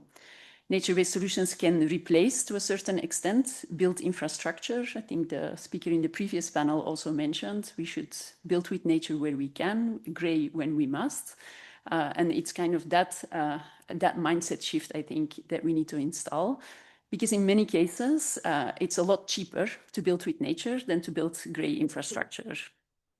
When we compare nature-based infrastructure with a gray alternative, we also see, by quantifying these avoided costs and added benefits, that it provides around 28% more value than gray-built infrastructure. And then in one of the earlier pieces of work, we also undertook some analysis looking into what if we now shift around 10–11% of the gray infrastructure needs that we have today, and we build with nature. Not only will we have enormous cost savings then, but these are also cost savings that can then be invested elsewhere. And then we have a range of additional benefits that are being generated. And the last insight that I wanted to share is that nature-based solutions are also not the silver bullet. to resilient infrastructure, particularly in the urban context. What we are finding is that it's often a hybrid combination of the green-gray infrastructure that will actually deliver the most benefits, not only for the community, but also economic benefits and environmental benefits. So I'll leave it at that. Thank you so much.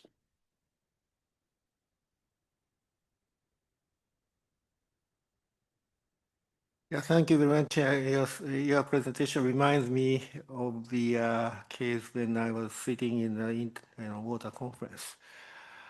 Out of 10 political speeches, 8 politicians will talk about the NBI, and nothing happens in their action agenda.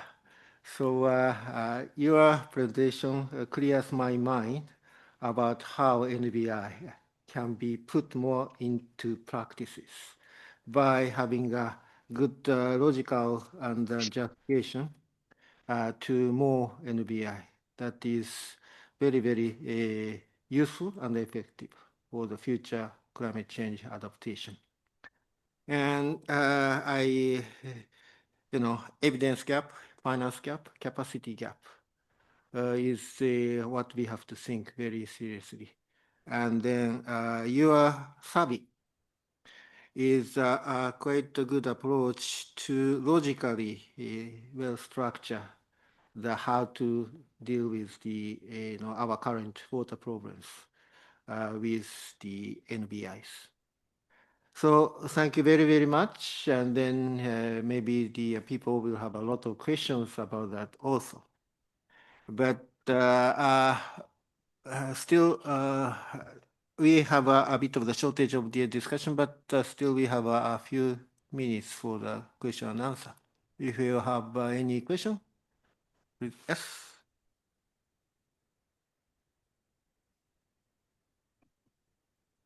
Thank you so much for the excellent presentation. My name is Cristina Contreras, and I work in sustainable and resilient infrastructure. So my question is for Lisbeth, because at the end of the day, I think that one of the main barriers is people working in infrastructure are risk averse for a good reason, right? We don't want to be the first one doing things differently and then don't working. So based on your experience, Lisbeth, in conversations with government, what tend to be the more appealing thing for them to actually make that leap to try things differently that they are used to? Thank you. That's a really good question. I think what has helped, particularly over the last 5-7 years, as we are hearing more about the evidence that these solutions actually work. And a lot of that is also thanks to the engineering community getting more open to using nature-based approaches. And I think it's a really important community to have conversations with, because there will be a default built gray infrastructure development, I think, embedded, as that is how we've always seen infrastructure development happening. But I think the shift happens there where there is the predictability and the trust that the solution will actually work. And we have increasingly the evidence that it does.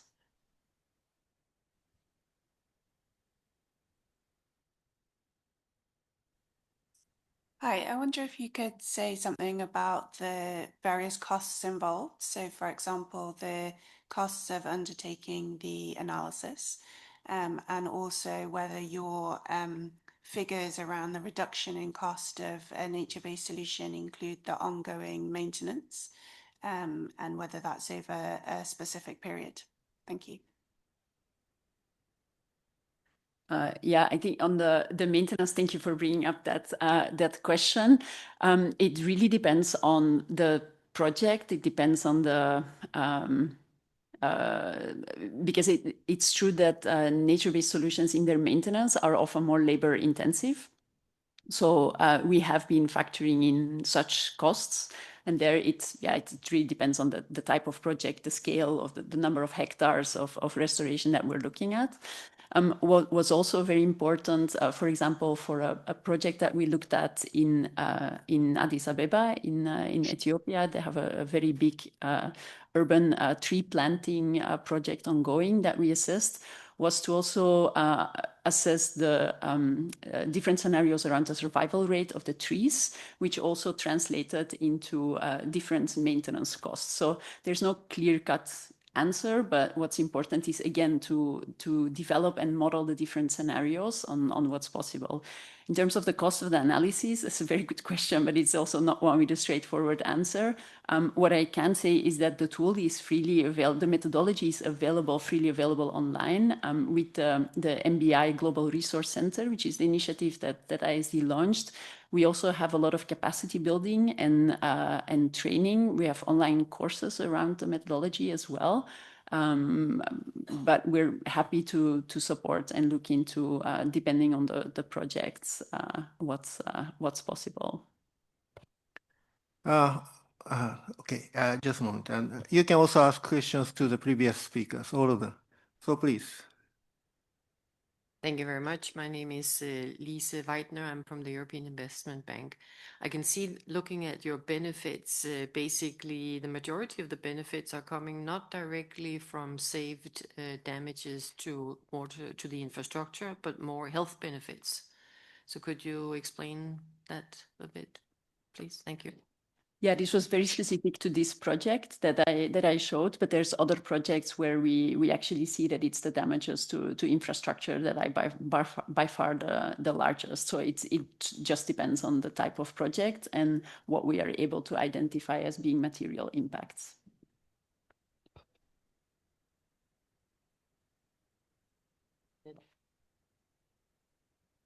The health costs saved from water pollution was the highest. So in this case, what caused this pollution? The pollution is caused by the dumping of solid waste in the river. That was the really key one. And then because it's also calculated based on the amount of people affected, that was just the high parameter.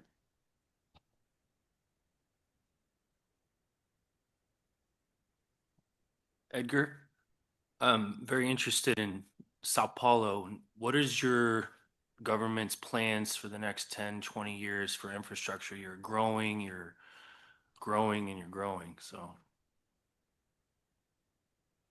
well, Brazil's not that great with long-term plans, to be honest. But we're seeing throughout the country there's a shift in mentality because we had I would say about the 60s, Brazil decided to invest on roads and left railways, both cargo and to transport people, sort of as a second choice, a second tier choice. And then all of our infrastructure deteriorated to a point that in the beginning of the 90s, we had almost zero cargo transportation. And then we saw a resurgence of that. And I would say that at this point, 30 years later, we're still on that point, but we're investing quite heavily on the transportation on the intercity trains. That is for the state of São Paulo. That's a connection between the biggest city of the state, and we're trying to make that sort of infrastructure work, especially because of cost-related problems, because the competitiveness of roads and competitiveness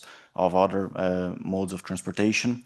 So that's, I would say, that our main focus of investment in São Paulo, at least, are rails, both these intercities and as well as the subway, because we have a 20 million people metropolis. We have our congestion problems are huge, and the subway, even though we have a big line, not compared to Europe or China, but for South American standards, we have a big, a decent, at least kilometers of metro, of subway. But we want to expand that pretty much because it's a problem that we don't have anywhere else to go in the city from the perspective of urban growth. We just can go out broad of the city, and I think that's our main goal in investing right now.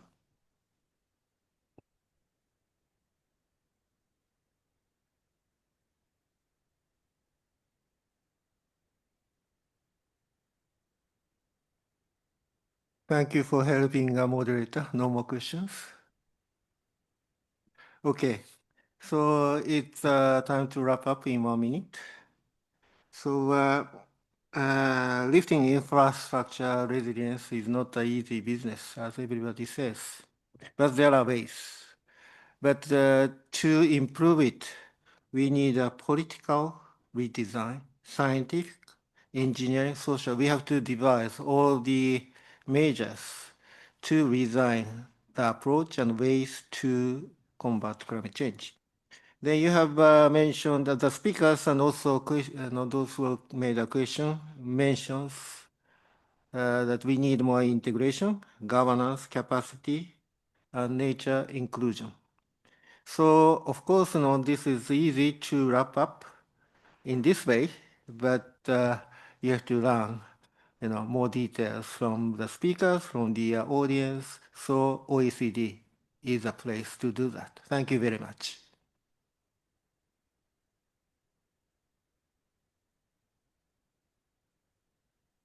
Thank you very much, Mr. Hiroki, and to our panelists also.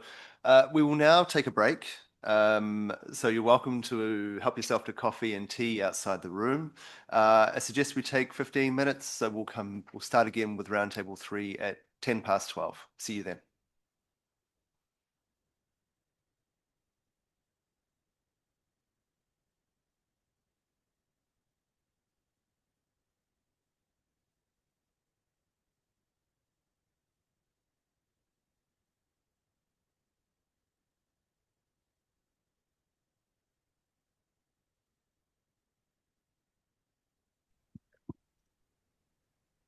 Hello, Russell. David's here.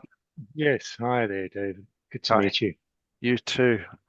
Just changing my view so I can see you myself. Yep, there we go. Well framed. Thanks, Russell. And the sound is very clear. That's good. Oh, good. Do you have any quick questions for us? Yeah, look, I think the only thing I wanted to check was that when I share the presentation, it comes through okay, and yeah, that's probably the only thing I really want to check. Yeah. Would you like, what have I done? Would you like to test that sharing now? Okay. Oh, hi, Andrew. And I'm not sure whether Andrew will want to take control of the presentation when I hand over to him, or whether. No, I'll just ask you, Russell. There's only 3 slides. I'll just ask you to switch on the slides. Oh, okay. Okay, great. Well, good. All right. Hi, Andrew. The sound for you isn't great. Do you happen to have a headset? Or I can hear you're working off your laptop microphone, and there's a bit of reverberation off the walls around you. But if that's what we've got, that's what we've got. No worries. I'll check the video. Hang on. We can still hear you. It's just, I mean, compared to Russell, it's a different. Is that better? I think so. You're a bit closer, or maybe you switched, but it's better or worse? Sorry, Russell, the slides are up. I'm not seeing it in the full screen view.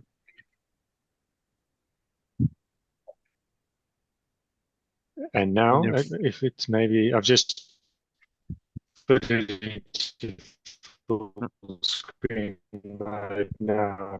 Might just be it. Now, I'm not sure if it's me, but you're breaking up just now. Andrew, were you hearing Russell correctly as he was speaking? And you've muted yourself, I think.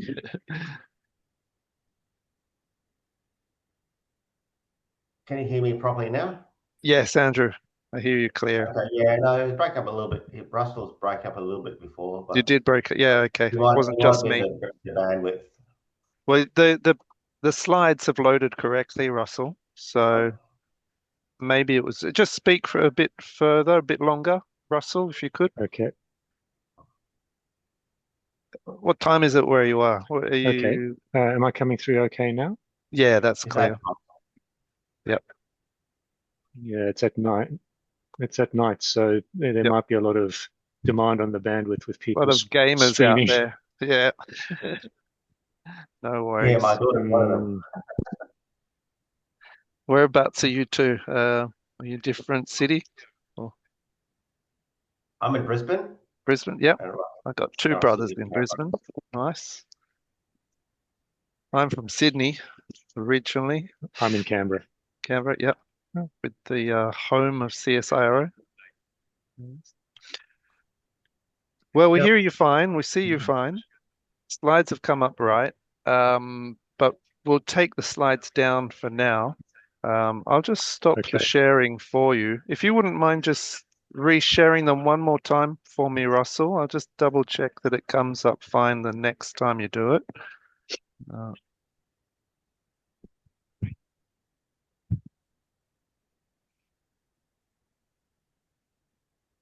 Three, two, one, and it's still loading. It's coming. Yes, we see it in its full screen view on the right, on the first slide. Yep. Okay, and you can hear me as well. Yes. Yep. Excellent. Thank you, gentlemen. Have a great presentation. And Thank you, David. we'll go silent again. So we'll be back. It is, what time is it? 12:02 in Paris, midday, and we're expecting to get rolling again in 10 minutes from now. Okay. Thank you for your Great. patience. All Thank right. you. Cheers. Cheers.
Okay, welcome back, everybody. So I will now invite Mr. Christopher Reeves, the Blue Dot Network Executive Consultation Group Vice Chair, to introduce us to the final session before lunch. Over to you. Great stuff. Thanks, Rob. And real good to see all of you for what I think is a really important session about how do we actually sort of incentivize investment into resilient infrastructure, which I think follows on nicely from quite a lot of lessons we've heard from this morning, where the Japanese and so other ministers have been talking about sort of the importance of resilience, how it supports your CapEx, OpEx choices, and where actually it can help build some trust and resilience in your assets. So for today, I have a phenomenal panel alongside me, sort of covering a wide range of interests, from sort of setting the scene, giving you the financial case, some case studies, some technical tools, and also some of those actual practical measures you can take to actually support this resilient infrastructure. So I'll introduce the panel quickly now, and I'll do a little bit more at the start. So I have Hugh Garnett, who's the Investor Strategies Senior Specialist for Real Assets at the Institutional Investors Group on Climate Change, the IIGCC, wonderful acronym. I have Karina Wally, who's the Head of Public Sector at AXA Climate. I have Alejandro Lopez Delgado, who's the Managing Director at La Caisse for Infrastructure there. And then hopefully online we have Andrew Higgins and Russell Wise, who are from CIRO, the Commonwealth Scientific and Industrial Research Association in Australia. And then we also have Zoya Lempen, who's one of the sort of fiscal specialists at the Inter-American Development Bank. So we have sort of a phenomenal group of people to take you through the conversation. So without further ado, I'm conscious of timing where we are at the moment. If I could ask Hugh to sort of kick us off here to present a little bit of the IGC's work on shaping how large institutional investors assess, manage and invest in climate resilient infrastructure by developing these investor frameworks that actually give you the analytical tools, such as PCRAM, give you the guidance and policy advocacy to give you that sort of infrastructure with a bit of a core focus. Thank you. Over to you. Thank you, Christopher. And it's an honor to be here this afternoon. For those that don't know IIGCC, we are a investor membership body of around 400 institutional investors who support our members to manage their climate-related risks and opportunities. What I want to do very quickly over the next sort of 8 minutes or so is to really set the scene a little bit, and I'll probably make around 3 main points. First, that resilient isn't a nice to have for investors. Second, it's financially material. And thirdly, we now have the tools to act on it. So in short, that's what I'll be covering. So let me start with the investment case. The conversation around resilience has probably for too long really been framed around as a cost, additional expenditure, longer development timelines, less competitive returns. But that framing is wrong, and the evidence is increasingly clear that it is so. Physical climate hazards are already affecting asset values through stranding assets, higher operating costs, revenue disruption, or shortened asset lives. These are balance sheet issues. They're not future risks, they're risks today. And investors are starting to price this in, and hopefully on this panel we'll hear from some investors who are doing that so. But we believe they're doing so inconsistently, and that needs to change. Resilience equals returns. This is obviously the core message.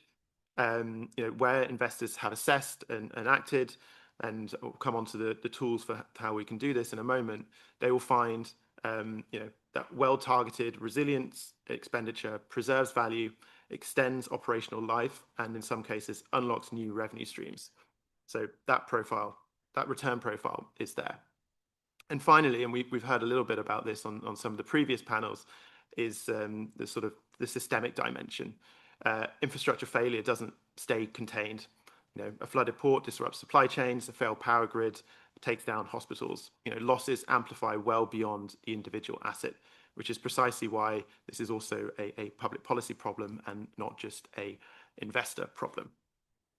So moving on to the frameworks and tools that we at IIGCC have developed to do that.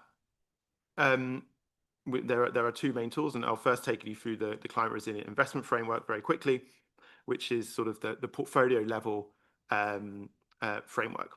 So Climate Resilience Investment Framework, or CRIF for short, gives investors a structured way to assess and crucially allow them to communicate to their clients where their portfolio sits on a resilience alignment spectrum. That's from assets with no commitment to address physical climate risk through to fully aligned assets where adaptation options have been implemented and have been disclosed. The alignment criteria on the right of this diagram on the slide maps directly to what investors need to do at each stage. So, governance and ambition first, then business continuity planning and developing adaptation resilience plans, then capital allocation decisions, and finally sort of that disclosure of adaptation outcomes. And so that's at the portfolio level, but perhaps more interesting is sort of the asset level. And here IGCC has the physical climate risk appraisal methodology. This is now in version 2, and it was originally developed by the Coalition for Climate Resilient Investing a few years ago. Some of you may have been involved in that. And this is really a 4-step sequential and proportionate methodology that allows investors to fully understand their physical climate risk of an asset. And there's 4 key steps. So starting with the scoping, so identifying the hazards that are relevant, what the exposure is, and whether there is data there.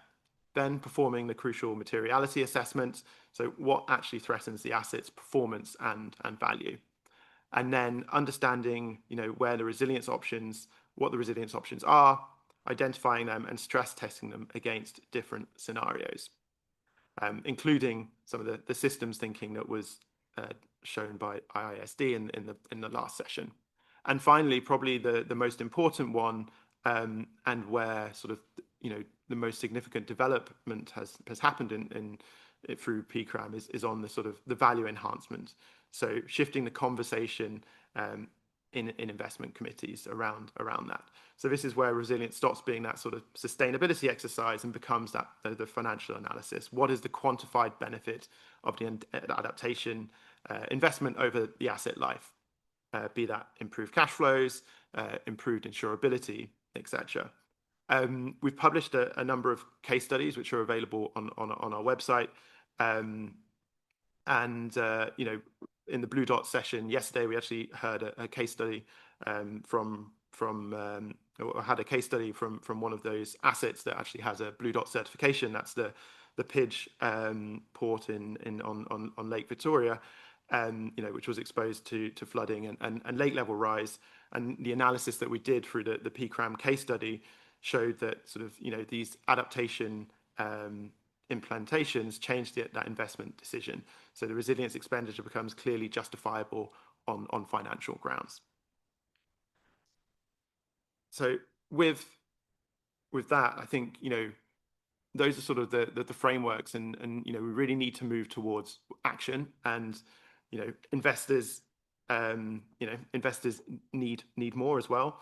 So PCRAM and I guess there's sort of the journey runs from fragmented risk identification, which is probably where most of the market is now, through to standardized assessment, which is what we're trying to do with PCRAM, into investment decisions and ultimately scaling that implementation. So risk identification, standardized assessment is probably sort of where most of the market is now, but getting to stages 3 and 4 requires a few things. So first, decision-ready data, and it's great that we have AXA Climate on this panel as well. Investors need that physical climate risk data that is transparent, comparable, and usable. So not just scientifically rigorous, but fit for investment analysis. And this really requires engagement between investors and data providers, as well as ideally some regulatory signals on what good looks like.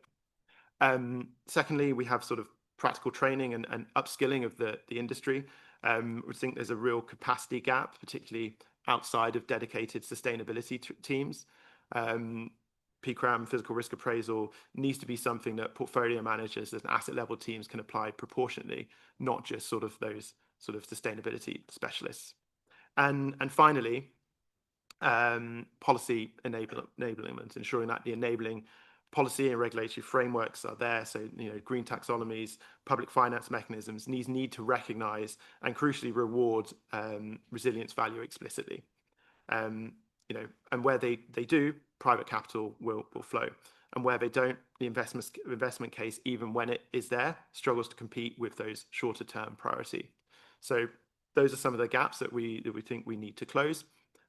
We have the tools and frameworks there, but there's still a lot that we need to do to move forward. So thank you.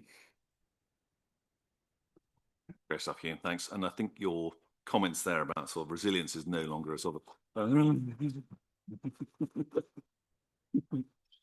the fan club is here. It's good.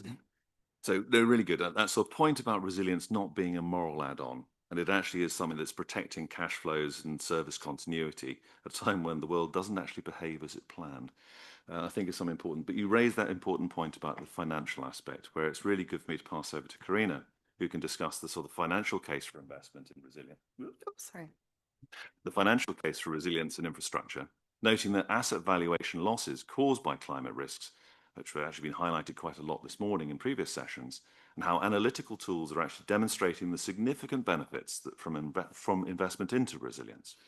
The presentation also hopefully needs to set out for governments the case to enable regulatory environments for infrastructure providers, and how that helps with the reviewing of risk levels so that we can actually have some clear strategies for the financing arrangements. So, Karina, there's plenty there for you to cover. Thank you.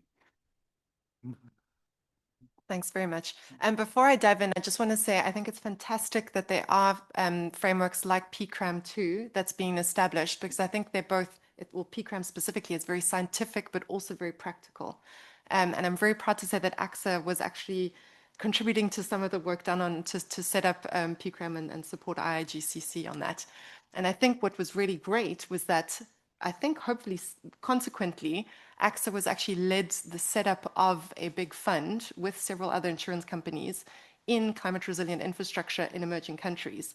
340 million first close managed by BlackRock. And I think that's tangible proof that shows that there is a business case for climate resilience in infrastructure. So at AXA Climate, where I'm working, we are a consulting division of AXA. We're very much focused on climate risk assessments, adaptation solutions, also looking how to finance that residual risk, including through insurance. And we're seeing a huge uptick in that demand for translating hazard, vulnerability, adaptation measures into financial metrics. So what does that mean in terms of net asset value, in terms of internal rate of return?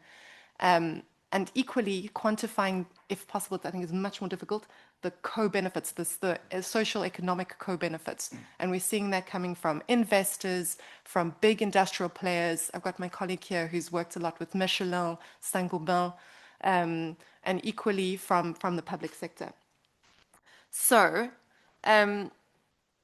we are going to be launching a report in mid-May with IFC and some other players, SCR and other sector-specific engineering companies were involved.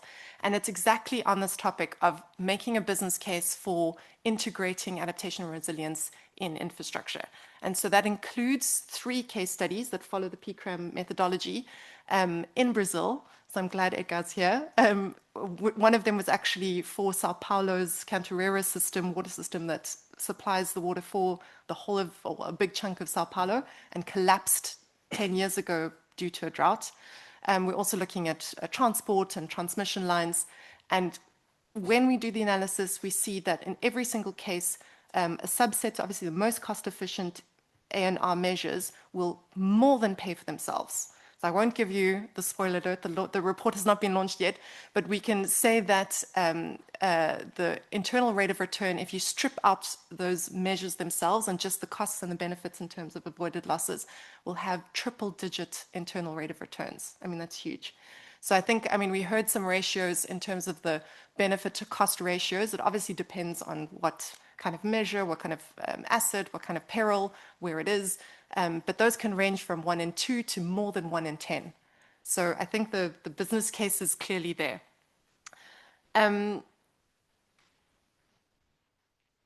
Why is this so beneficial? I think we've already heard a lot about why ANR works. I think it's because it obviously the main factor is that it reduces the huge chunk of avoided losses, extends asset lifetimes, but then also unlocks these significant co-benefits. So saving lives, sustaining access to essential services, health benefits, job benefits, strengthening economic competitiveness. So ANR more than pays for itself. What happens if no action is taken? I think we heard from Amit earlier. Every single year, on average, I think he said 800, I saw 700, $800 billion worth of losses to infrastructure and businesses globally. And that's largely without climate change. So if you integrate climate change on top of that, CDRI's figures show that in middle-income countries that will rise by up to 22%, and in low-income countries by up to 33% by the end of the century. So that's if no action is taken and climate change arrives. And I think it's mentioned a few times, infrastructure is interconnected. So if one system collapses, that'll cascade onto another system. I think we saw that in the report, we mentioned it is in Brazil, the floods in 2024 in Rio Grande do Sul. It covered an extent that was even larger than Ile-de-France. I think it was like 15,000 square kilometers underwater. I think there was 40 power lines destroyed, highways submerged, the capital city was blocked for many weeks, landslides, a dam collapsed, lots of people died, waterborne diseases, they had to call in the military. There was a $15 billion economic loss, of which just 10% was insured. And we spoke to a lot of infrastructure entities that had a lot of infrastructure that was destroyed there. They said their insurance premiums doubled the next year, and they had to fight the insurance companies to get a payout. So I think a lot of that was borne by the public sector. I think the sad thing was that the climate projections clearly showed with high certainty that in that specific region of Brazil, those kind of events would happen much more frequently. So the knowledge was there, and it just had not been integrated into the existing infrastructure or into the future designs. So given that there is this business case for ANR, and especially since there's such scarce funding, public funding at the moment, I think we need to leverage private sector funding as much as possible. So what can governments really do? In terms of regulation and data, the Netherlands has been fantastic in this, but I think setting up platforms that translate this climate science into asset level specific hazard projections, doing exposure mapping, providing historic loss records, being very transparent in that. I think that would be really, really helpful. Linking this to mandatory disclosure. So I think TCFD was huge on this. And then clear adaptation taxonomies. I think you referenced some. Climate Bond Initiative already has a fantastic resilience taxonomy. Mandating climate risk screenings and adaptation measures for all publicly funded infrastructure. So I think we've seen this in Colombia and a lot of Latin American countries, but then also this regulation should require that operators and investors do exactly the same thing and create adaptation plans.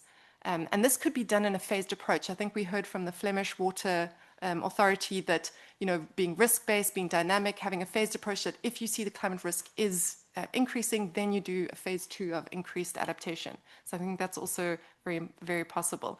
And then for institutional investors, this should be seen as a fiduciary duty, that they are looking at what climate risk they have and that they're integrating and protecting their assets. I think countries like Australia and Switzerland are already looking at this. And then on the financial and regulatory incentives, I think the key thing is to really allow cost recovery for adaptation through tariff increases. So I think we've seen countries like states like Florida, they have 10-year storm plans that are mandated, but they allow the utility to increase electricity prices to cover that, or at least a portion of that. So I know that in certain countries, obviously that'll be more difficult, but maybe there's cross-subsidization of electricity prices so that it is affordable for poorer people, but that cost recovery needs to be there.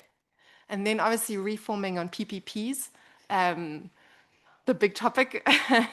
So I think it's not only about making, obviously, clearly the risk assessments and adaptation plans mandatory, but also rewarding it, as you mentioned, Hugh. So saying that, you know, you will be picked and selected because you are more resilient.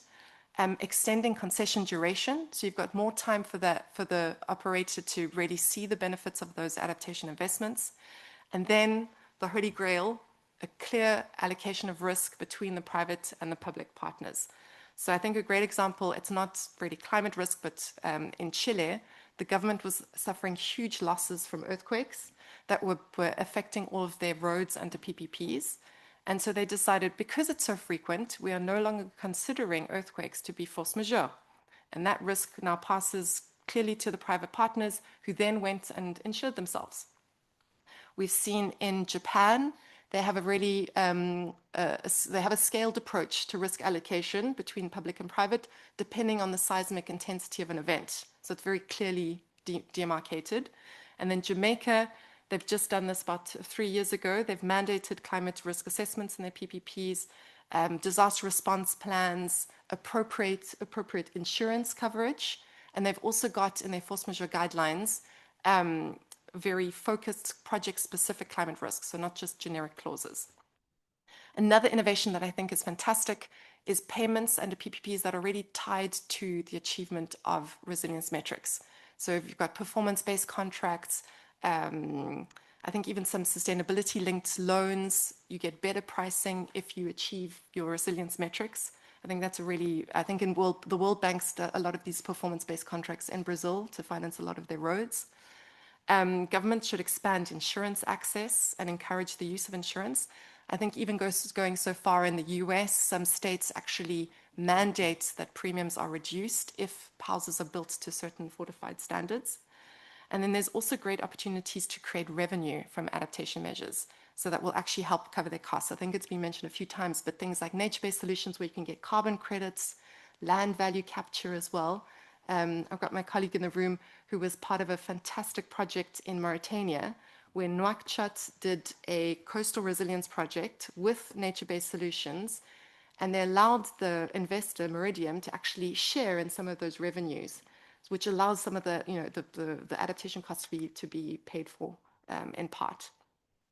And then finally, I think in terms of scarce funding, if that public funding can be used on better project preparation so that adaptation is really integrated from the onset where it's the most cost effective, and blended finance. So it has a real role to play in crowding and private funding. So that fund that I mentioned that AXA is a part of, that's thanks to IFC giving us a first loss that made the whole thing possible. So in a nutshell, I think I've said a lot, but I think there's a lot of levers to crowd and private investment, and I think it's very necessary to do it as soon as possible. Thank you.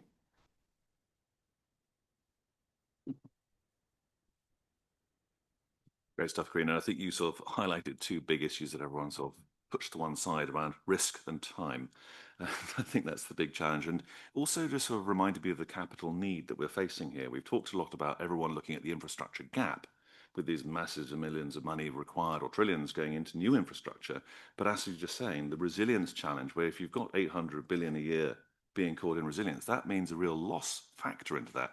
So where's development risk? How are you thinking about CapEx, OpEx? How are you thinking about sustainability considered just, oh, it's just a cost, as opposed to being a real value add? So with that, I'd actually going to want to bring in Alejandro, who can bring the perspective of an institutional investor who's a real good coverage of those lenses in terms of valuing infrastructure resilience investments and the investment opportunities that can arise by sector and by project. So hopefully you can provide also a perspective of how Lacasse looks at this from investing in infrastructure in sectors where improved resilience can really help communities respond to the adverse effects of climate change and other risks. Alejandro, over to you. Thank you very much.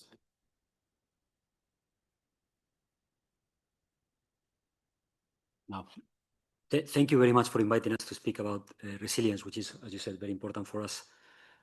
Before we do that, just briefly about Lacasse. We are a global investor from Quebec, Canada, with 500 billion under management, mostly public and parapublic pension plans from Quebec. And we are particularly focused on infrastructure, where we have around 80 billion Canadian dollars under management. We have been doing this for 25 years. And we are today one of the largest investors in infrastructure globally, always with a very long-term mindset. And across our portfolio in infrastructure, we own real physical assets, around 20 gigas of wind farms, solar farms, and hydro plants, more than 7,000 kilometers of roads and rail, 50,000 telecom towers. And I say that because they are all critical assets that touch more than 200 million people every single day. And those assets are obviously exposed to climate risks and are increasing, unfortunately, in this day and age. And that they affect availability, safety, operating cost, insurance, financing. That means that for us, climate risk is not just a theoretical concept. It's something we live every day. It's part of our job, and it defines our performance. So that means that resilience shapes how we invest, first of all, but also how we manage our assets. And we have developed our own framework, obviously taking the best out of different examples. And we're obviously learning, and conferences like this one today is a very good source for us to learn and keep improving on how we manage those risks. So the first one on the investment process. First of all, the climate risk framework is ingrained in our investment process, all the way from the top, from our decisions or our board and our investment committee, to the deal teams doing the deals on the ground. And we do that in three different ways, three concrete ways. First of all is during the due diligence phase. We obviously engage consultants to look very carefully at physical risks, how risks may affect operations and safety and asset life, insurance of every single asset that we consider for investment. We also look beyond the asset, which I think is a very important aspect to look beyond the boundary of things like supply chains, access roads, which is normally the vulnerability that we have that is not within the asset that we own, is somewhere else. And then this essentially allows us to screen opportunities, and some of them we decide the risk is not manageable, or we don't find a funded pathway to mitigate the risk, and then therefore we don't do the deal. It's very common that we walk away from opportunities precisely because of climate risk. The second thing that we do is it affects how we price the assets. Obviously, we have to take into account the capex, resilience capex that is required, and this is obviously changing and increasing the availability. But also, more importantly, it shapes how we structure the deal and how we collaborate with, you mentioned that before, with governments. Is critical to find the right framework, which involves that the party that can manage the risk is the party that should take the risk. And that involves governments, regulators, contractors, and obviously investors and lenders. And then the last one, the most important part, is when we do our diligence, it ends up in an actionable mitigating plan, which is what we call the value creation plan, which considers specific actions that will essentially ensure that we apply once we get control of the asset with the management teams. And in a nutshell, resilience is not just it's not a reporting requirement for us. It's really part of how our investment process works. The second one is once we buy the asset, the discipline continues. And for us, this is a very systematic way to look at climate risks. Again, in three different ways. And we do that every year on all the assets across the portfolio in a consistent way. First, we look at exposure, and it has been described before.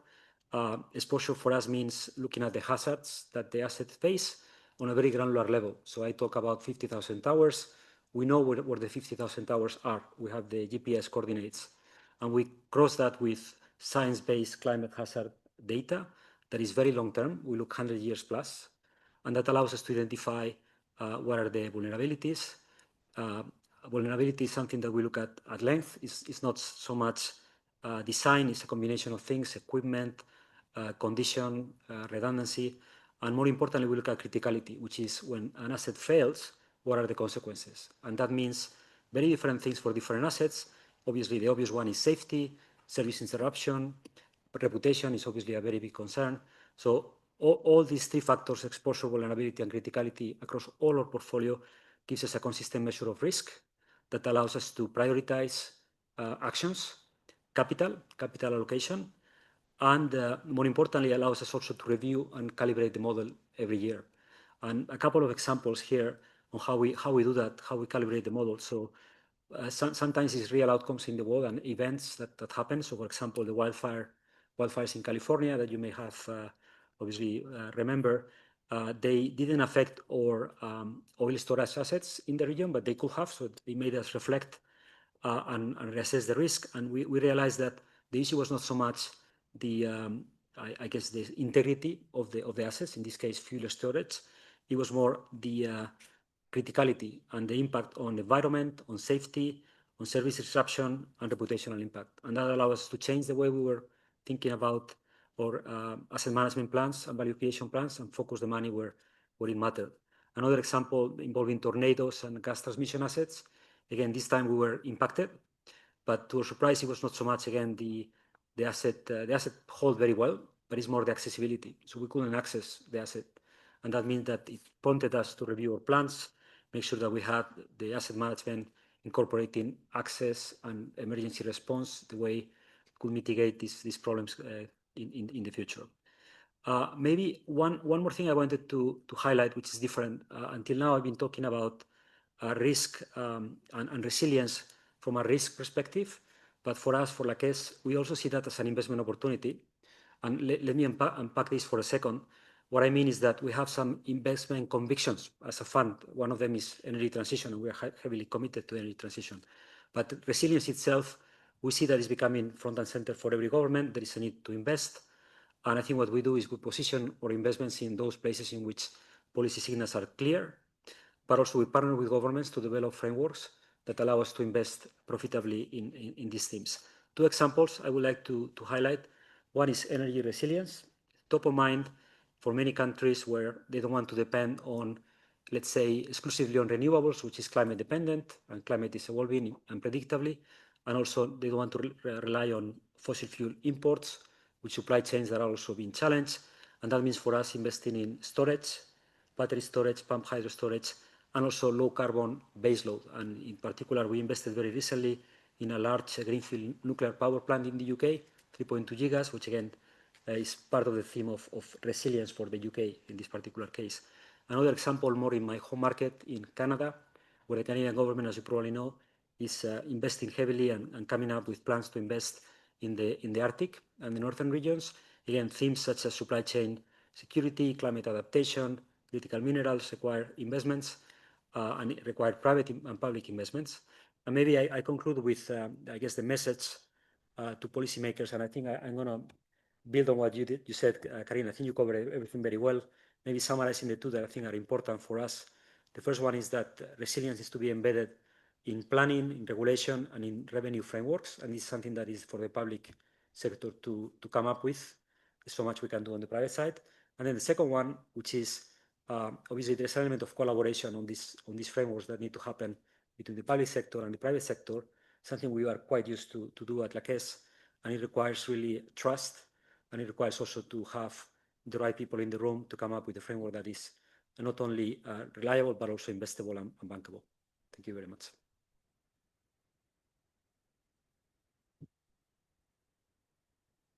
Great stuff, Andrew. Thank you so much indeed. And I think you sort of highlighted there that sort of risk doesn't always have to be the downside.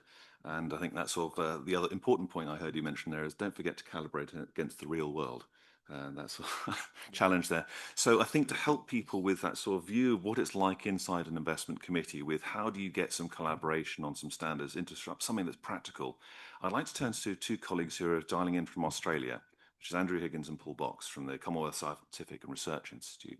And they're going to present some of the results of a pilot conducted by the Australian National Emergency Management Agency on enabling resilient investment in order to reduce disaster risk and to respond to climate change. So that's Paul. And present the sort of transport network strategic investment tool, Transit, on how it contributes to optimizing transport infrastructure for more resilient supply chains with Andrew. So over to you in Australia. Thank you so much.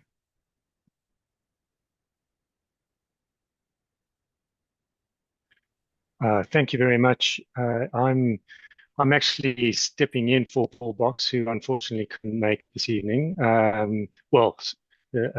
It's this evening here in Australia.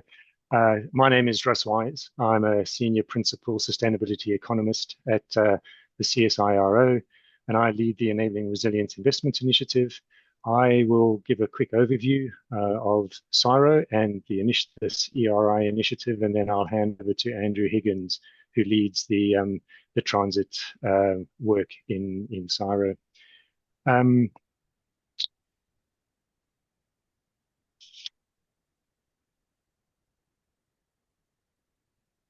Slight delay on this.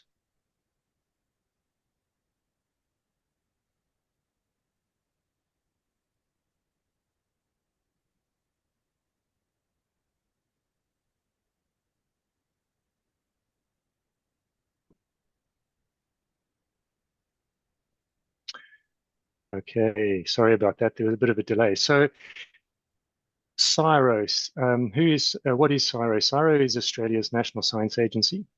It is one of the world's largest multidisciplinary science and technology organizations. We have about over 5,000 staff working across 50 sites in Australia and globally. And we undertake interdisciplinary and transdisciplinary research projects in very applied ways, underpinned by state-of-the-art national research infrastructure and an assessment of the impact that we've created back in 23-24. We delivered $13.3 billion of benefit to industry, business, and government. So just some of the context for the work that we do in the Enabling Resilience Investment Initiative. Australia and region have high and increasing exposure and vulnerability to climate change. This is obviously due to intensifying and compounding natural hazards. We've got growing and aging populations and aging infrastructure. And this growing exposure and vulnerability is compounded by an underinvestment in climate adaptation and resilience. Australia suffers from the tyranny of large distances and low population densities, which makes building that economic case particularly difficult. But it also suffers from an absence of an enabling environment. Here's some of the key challenges that we face in planning and funding and financing resilience. There's a weak incentives or mandates to manage the cross-scale effects of climate risks. There's a fair amount of contestation and ambiguity about the objectives between the net zero transition, circular economy initiatives, and resilience outcomes. And many existing assessment approaches are actually unfit for considering the cross-scale and systems dimensions of climate change and resilience, notwithstanding the gaps in data and knowledge, etc., that do confound some of the work that needs to be done to assess these things. So the Enabling Resilience Investment Initiative was created back in 2019 to try and better understand and tackle these issues and enhance investment. The ERI is an approach. It's a set of analytical methods and tools, and it's a practice. And it focuses on collaboratively working across 3 levels of government, communities, and business. It's focused on accounting for uncertainty through exploratory scenarios and their development of adaptation pathways. And it supports the building of climate resilient investment cases, really through getting good estimates of the value protection, so that the avoided risk, the avoided impacts, and also the value that can be created through resilience. Those principles that we adopt, we've got a bunch of propositions there on the right-hand side of that figure. Those are the kinds of things we're trying to demonstrate in all of the work that we do. A critical part of resilience, in order to enhance investment in resilience, requires a shift or an enhancement from the left to the right-hand side, taking a place-based view, systems-based approaches, looking at a wider set of beneficiaries who can participate in funding and financing mechanisms, really measuring a wider range of values, etc. We also take an iterative and multi-level approach across different scales, at the strategy level, at the programmatic level, and at the project level. I'm going to quickly just give one overview of an example of some work that we did in Port Adelaide Enfield. This is an urban context with regular disruptions from coastal inundation and also flooding. It's got increasing disaster costs that are undermining investments in economic development in the region, and it's struggling to get funding for its climate risk mitigation options. This is just some modeling we've done, different scenarios of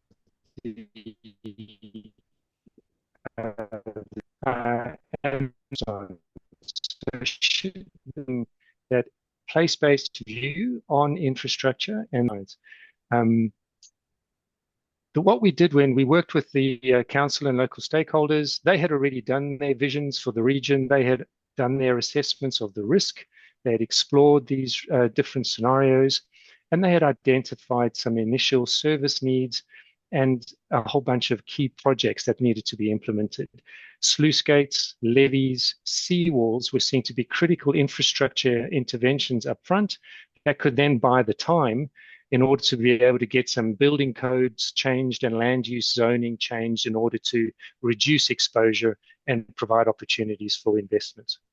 So we went in and worked with them to build that investment case, which involved initially scoping of issues, opportunities, and a wider set of stakeholders. It involved generating a whole lot of new opportunities for value creation under future climates.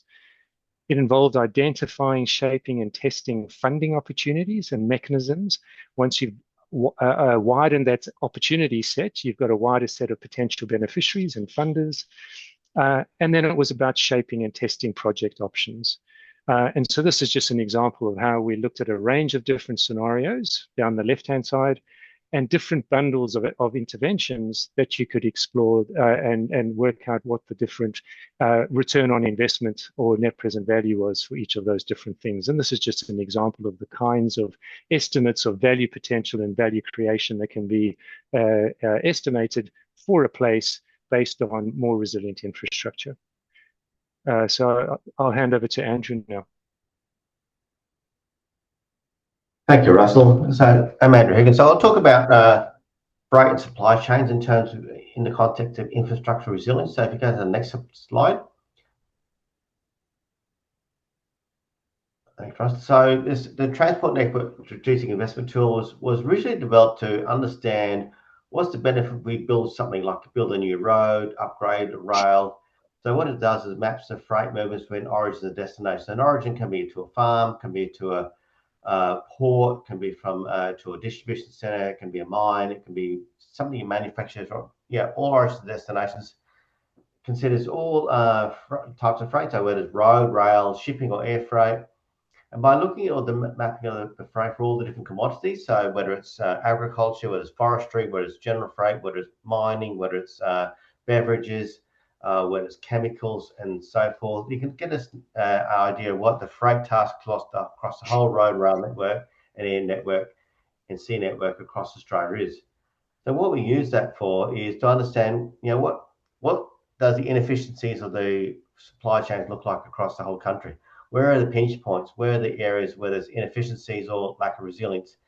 But also, what's the impact if we build something? So we build a new distribution facility, build a new port, upgrade something. How does it impact the cost of freight or improvements of the resilience of the network? Or what happens if something's disrupted? So we do apply this on a daily basis, like if there's been a flood event, knocks out a whole pile of roads, what's the impact of that in terms of freight movement across the whole country? So that allows us to understand, what are scenarios? What if we upgrade a bridge or something like that, or do some infrastructure investment to improve the resilience of the supply chains across the country, which is quite topical at the moment given the current fuel prices. Thanks, Bryce. We'll go to the next slide. So one of the applications has this been through the Australian Climate Service, where we have looked at supply chain resilience, and it's just a bit of a map. A flood knocks out properties, knocks out be able to move freight across the road rail network, and suddenly don't have much food on your supermarket shelves. So over to the next slide. And through this, we can understand on the map on the left-hand side, all the road closures across Australia in red. What does that mean in terms of freight moving around? So you obviously can't move freight north and south across the country. So you've got to find detours where you can, and that increases costs. It means properties are isolated, you can't get to markets. If you go to the next slide. Thanks, Russ. And then you can see what's the impact in terms of all the enterprises and markets that just can't get freight. So we can look at the number of markets, supermarkets looking freight, the number of local government areas or counties can't get freight. And that tells us, what's the impact of different flood events across the country. And on the right-hand side, we can see the impact in terms of stuff just not able to get anywhere. So block freight, we look at by sector. So commodity sector, whether it's construction materials, beverages, general freight, things like, fridges, home entertainment, clothes, stuff that you get in stores. Health is like your medicines, horticulture, fruit, vegetables, and so forth. And so you can really break it down to see what's the impact across the different sectors. And that gives us a really good model to test what's the impact of if we want to improve resilience of the supply chains across the country, whereas Australia or other countries, it gives us a capability to do that. If you go to the next slide. And that's it from me.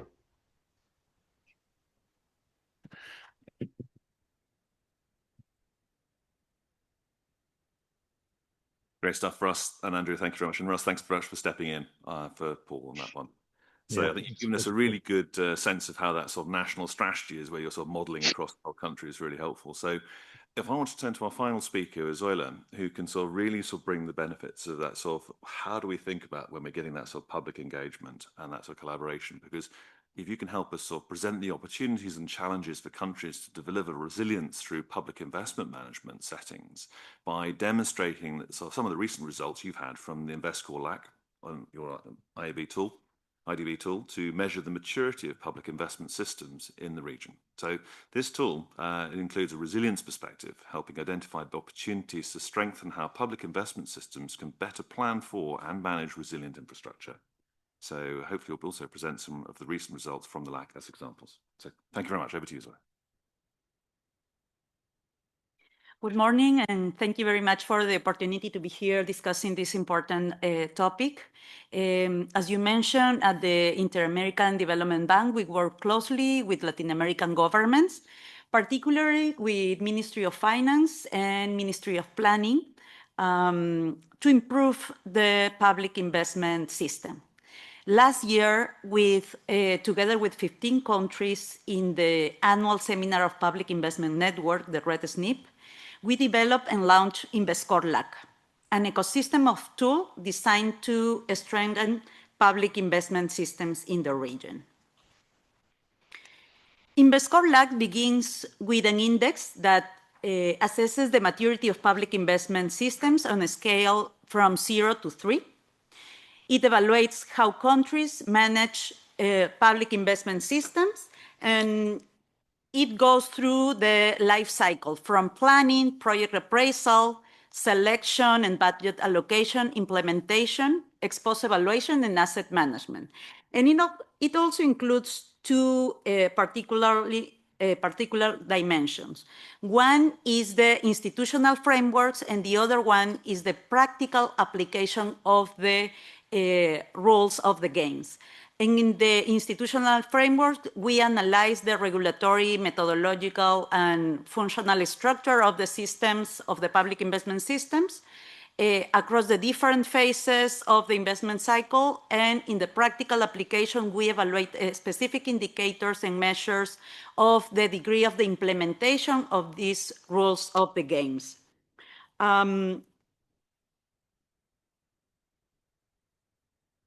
All these evaluations are in the webpage, are openly accessible for the 15 countries that have participated with us in the construction of the InvestScore LAC. And this helped them to identify where are the main advancements and especially the challenges in each of the different phases. And we think as this index as a starting point. And why we think so? Because the main objective of this tool is to allow the countries to identify where are the peers that have more advances in each of the phases that they want to improve. And it promotes the dialogue and exchange of experiences to improve the public investment systems. Something else that we have been working with the Latin American countries in this tool is especially the discussion of the maturity of public investment management, and particularly resilience and climate considerations. We think this must be central when discussing the maturity of public investment system. Latin America is a region that is highly exposed to natural disaster, and it is not possible to strengthen public investment system without integrating climate and resilience into this equation. For this reason, one of the key components of InvestScore LAC incorporates climate action across the entire project life cycle. It evaluates how resilience is embedded in planning, project design, and execution, something that has been mentioned by my colleagues here in this panel. And I want to show you what we have found in this implementation of InvestScore LAC, especially in the resilience component. What we have found here is that Latin America faces significant resilience challenges across nearly all the stages of the investment cycle. Only 25% of participant countries in InvestScore LAC resilience have investment plans aligned with climate objectives. While project appraisal may seem or shows relatively more progress, as you can see here in the results, 1/3 of the countries still lack of guidelines to incorporate disaster risk management into project preparation. Only 1/5 of the countries include climate change criteria in project prioritization. And very few have monitoring systems in place for climate-related investment. There are important gaps in ex-post evaluations and asset management, something that has also been mentioned here, and that is very important for public investment system when thinking about what are going to be the infrastructure projects that are going to be prioritized in the budget. These findings point a subnational challenge ahead. However, we're actively working with countries to improve project design by integrating disaster risk management to incorporate climate change and resilience indicators into prioritization processes, and more recently, to support the development and use of infrastructure inventories to strengthen the resilience of public assets.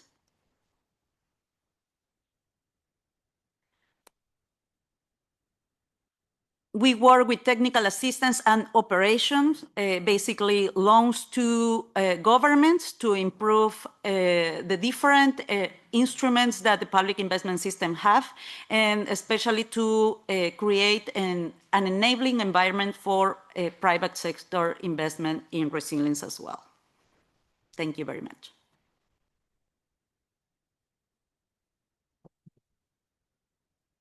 Many thanks, and I think you sort of highlighted an interesting issue there about sort of how much does policy and regulation actually encourage resilience in investment, whether there's a role in there. So if I'll take the liberty of asking a quick question to each of our panelists, and then if I can sort of hopefully, if we have some time, get some of the feedback from you in the audience. So if I could sort of start with a question to you, Hugh, just around sort of how do you think that sort of risk and resilience evidence can be better presented to actually overcome some of these investors' short-term cost concerns? Yeah, great. Thank you. So I certainly think, thinking through some of the frameworks that we presented, certainly, ensuring that we have that standardized risk assessment and that is mainstreamed throughout the investment community is absolutely crucial to ensuring that there's that sort of consistent approach. Obviously, understanding that inputs will change depending on the asset, but ensuring that there's that consistency to approach is absolutely crucial. And then just sort of some of the other things that we've touched on the panel already around that policy environment around mandating disclosures and ensuring that the taxonomies are there for adaptation and resilience are really crucial in sort of trying to overcome some of those short-term barriers. Thank you, Raji. And so if I then turn to Karina in terms of the sense of what policy and regulatory signals are needed from your perspective to actually sort of accelerate private investment into climate resilient infrastructure. Okay. I think I listed a whole lot, but maybe I can prioritize them.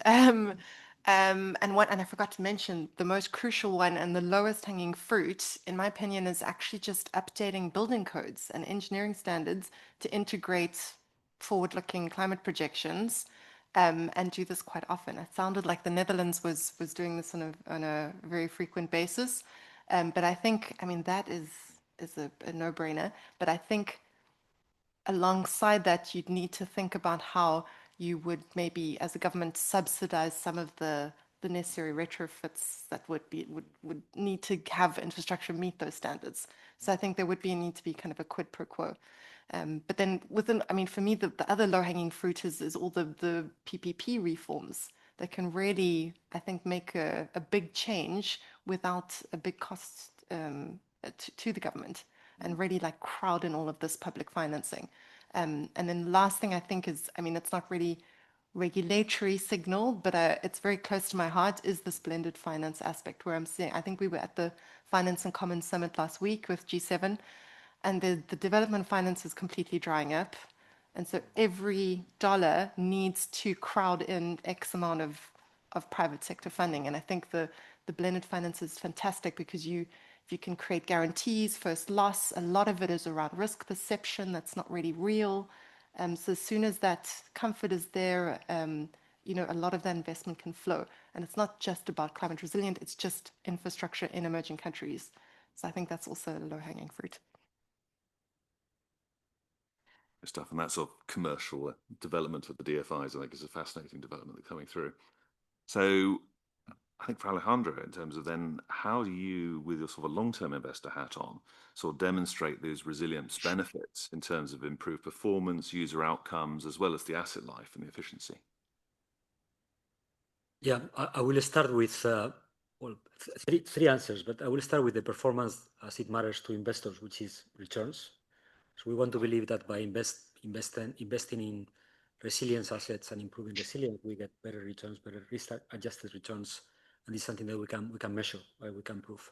The second one is, as I mentioned before, the systematic analysis of the portfolio every year provides consistent measures on how the risk is evolving on, as I mentioned before, exposure, vulnerability, and criticality. So that's something that we can track. And the third one is real world outcomes. So the proof is in the pudding. When there is a fire, there is a flood, that's when we know whether the plans are good enough and what do we need to change to make it better. Thanks very much. And I think so many investors are now looking at that sort of real economy change and real economy benefit rather than just the financial engineering. And so how does that sort of demonstrate? That's really helpful. So over to Russ and Andrew in Australia. If I can sort of ask you a question as well around how do we actually incorporate some of this amazing work you've been doing into incorporating resilience into the core design objectives of infrastructure investments or supply chains? I'll respond first, then I'll hand over to you, Andrew. One of the key things about this idea of resilience is that it requires taking a systems perspective, and it also demands consideration of diverse types of knowledge and plural values. So those are the three key almost demands of a resilience approach. And when this is applied to investments, it's beneficial because it allows the investment opportunity to factor in those cross-scale and cross-system dependencies that are often associated with infrastructure. Infrastructure provides critical services that cut across large areas and into different activities, economic activities. But also infrastructure is dependent on other types of infrastructure and the things that other people do in neighboring areas or in siloed departments between transport or other forms of critical services. So that systems perspective allows for those interdependencies to be factored in and all sorts of opportunities for efficiencies, avoiding duplication of investment, but also it widens the set of beneficiaries that then means you've got more potential partners that will be able to invest in that set of interventions that build resilience. I think the other thing that a systems view or resilience view enables is it kind of reveals those governance barriers to funding and finance. A lot of the time, you may have the technical solutions or the infrastructural solutions, But to actually get that finance funded requires all sorts of institutional change or changes in the political economy. And those are revealed by taking a resilience view on the investment. So, yeah. Andrew, I'll hand over to you. Thanks, Russell. So looking from a supply chain perspective, so when we're looking in investing in roads or rail, resilience is not just about the physical infrastructure. You know, a bridge is resilient. It's about the freight that uses it, supply chains that use it to get to their markets. So it's about having the resilience of those movements along there. So in Australia, you know, parts of Australia are characterised by very remote freight routes. So if you do lose them due to flooding and wet seasons, you can have detours of several thousand kilometres. So how do we build resilience into that so that there's alternative routes or the actual existing routes are more resilient to those floods, so that you can get to those markets and you're not going to have costs not be able to get communities, lost products and so forth. So it's about the freight as well too. And so when you look at a whole system perspective, like Russell was talking about, the whole country, it's about where would you invest to improve the resilience of the supply chain. So, if you lose one route due to climate or human-induced disruptions, how do we actually utilize alternatives to minimize those disruptions, and ensure that, freight and supply chains operate as close as possible to their optimal performance. Thanks very much. And you highlight that sort of criticality of interconnected risk, which I think sort of plays us into that sort of point about risk allocation.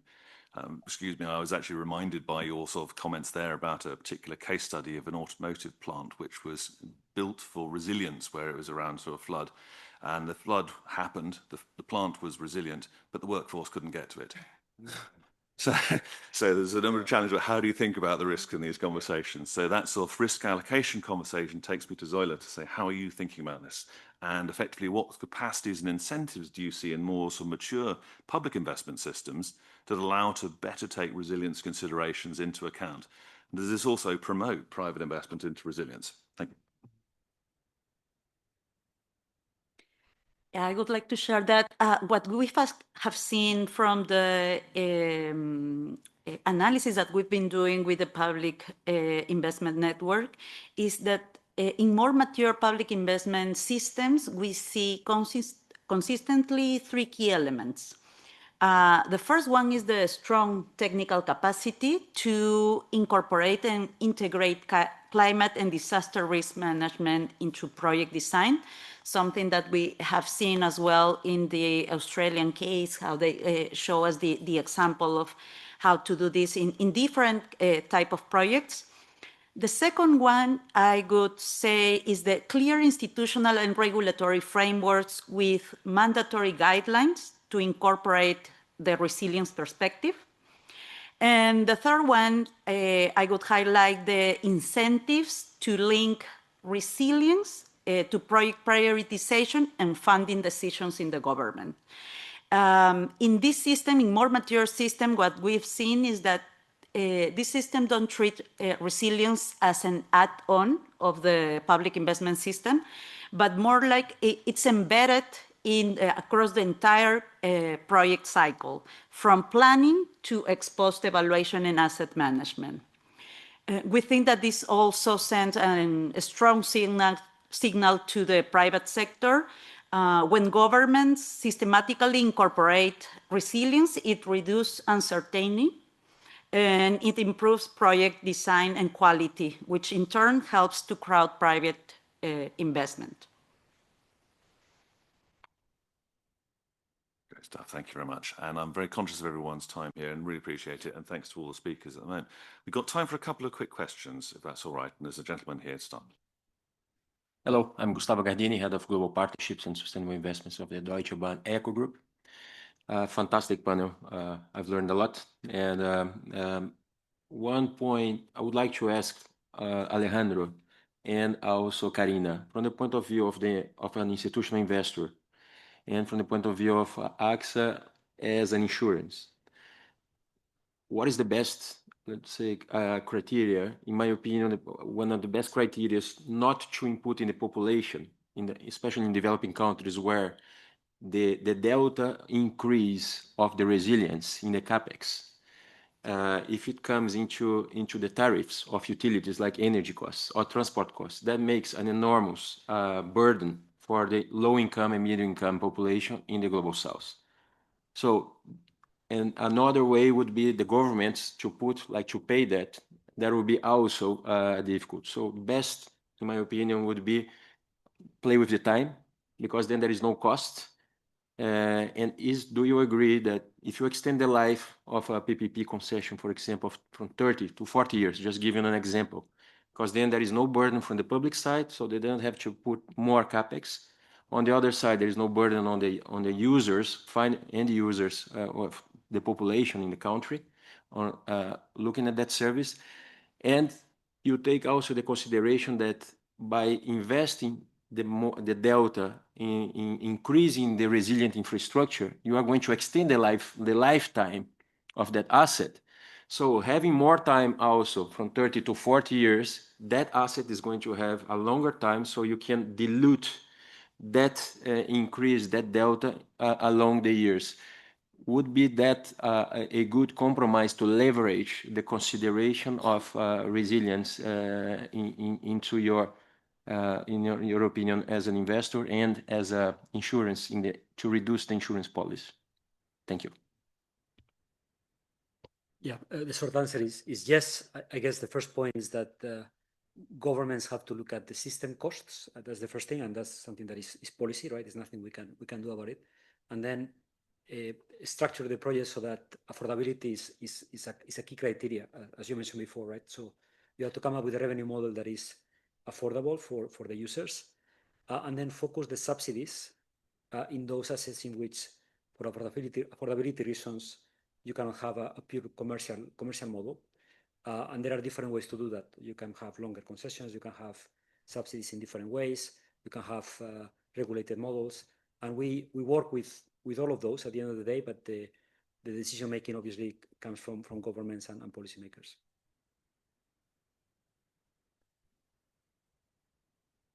Thanks. So in terms of extending the concession duration, I think that's exactly one of the things that we saw would really help in terms of making the business case more attractive. In terms of, and we also saw that having longer tenor financing made a better case as well, as opposed to a better rate on the loans that we're using. So that's also linked to the duration. On the insurability side, a lot of this kind of natural catastrophe insurance that would be needed is on a yearly basis. So extending the asset lifetime doesn't really impact that. But if you extend the duration, which makes the adaptation investment more feasible, therefore increases the investment that's been put into adaptation, that will increase the insurability and reduce the premiums on a yearly basis. So it is going to help kind of in an indirect way. And I think we're seeing, I mean, a lot of the innovation on insurance is coming through on the infrastructure side. We've seen, I think you were talking about renewable energy and energy resilience and things like that. Parametric insurance is another thing that's being used to try and reduce the cost of insurance. So it's based on satellite or remote sensing data that will not mean that someone has to go on the ground and actually evaluate the losses, and it pays very, very quickly. So you get that ratio of benefit because you've got quick and certain and objective payouts. So those are the kind of innovations that we're seeing being integrated into a lot of the infrastructure investment on the kind of residual risk financing side. I've got another question from Alexander, and then I've got one last one. Thank you, Christopher. Alexandre Chavarot from the advisory firm Climate Finance 2050. I have a comment and a question for the panel. The comment is that we heard this morning from Amit Proti of CDRI around how they're building capacity in terms of also mobilizing finance for resilience. One of the things that they highlight in their latest reports is the need to both or to have three steps, which is quantify the benefits of resilience, allocate them between public and private sectors, and we go back to the point about infrastructure systems, and then monetize these benefits. And I think tying financings to these different approaches may help mobilize more finance towards resilience. Now, the question I have for the panel is, noting that there's still very little private capital going into resilience, into infrastructure, whether it might make sense to distinguish how to finance the improvement of climate resilience of existing infrastructure systems or assets versus financing greenfield projects and ensuring that they meet certain resilience standards. In other words, are we mixing the message by not differentiating between the different pools of capital that exist for both greenfield and brownfield assets and making both of these assets resilient?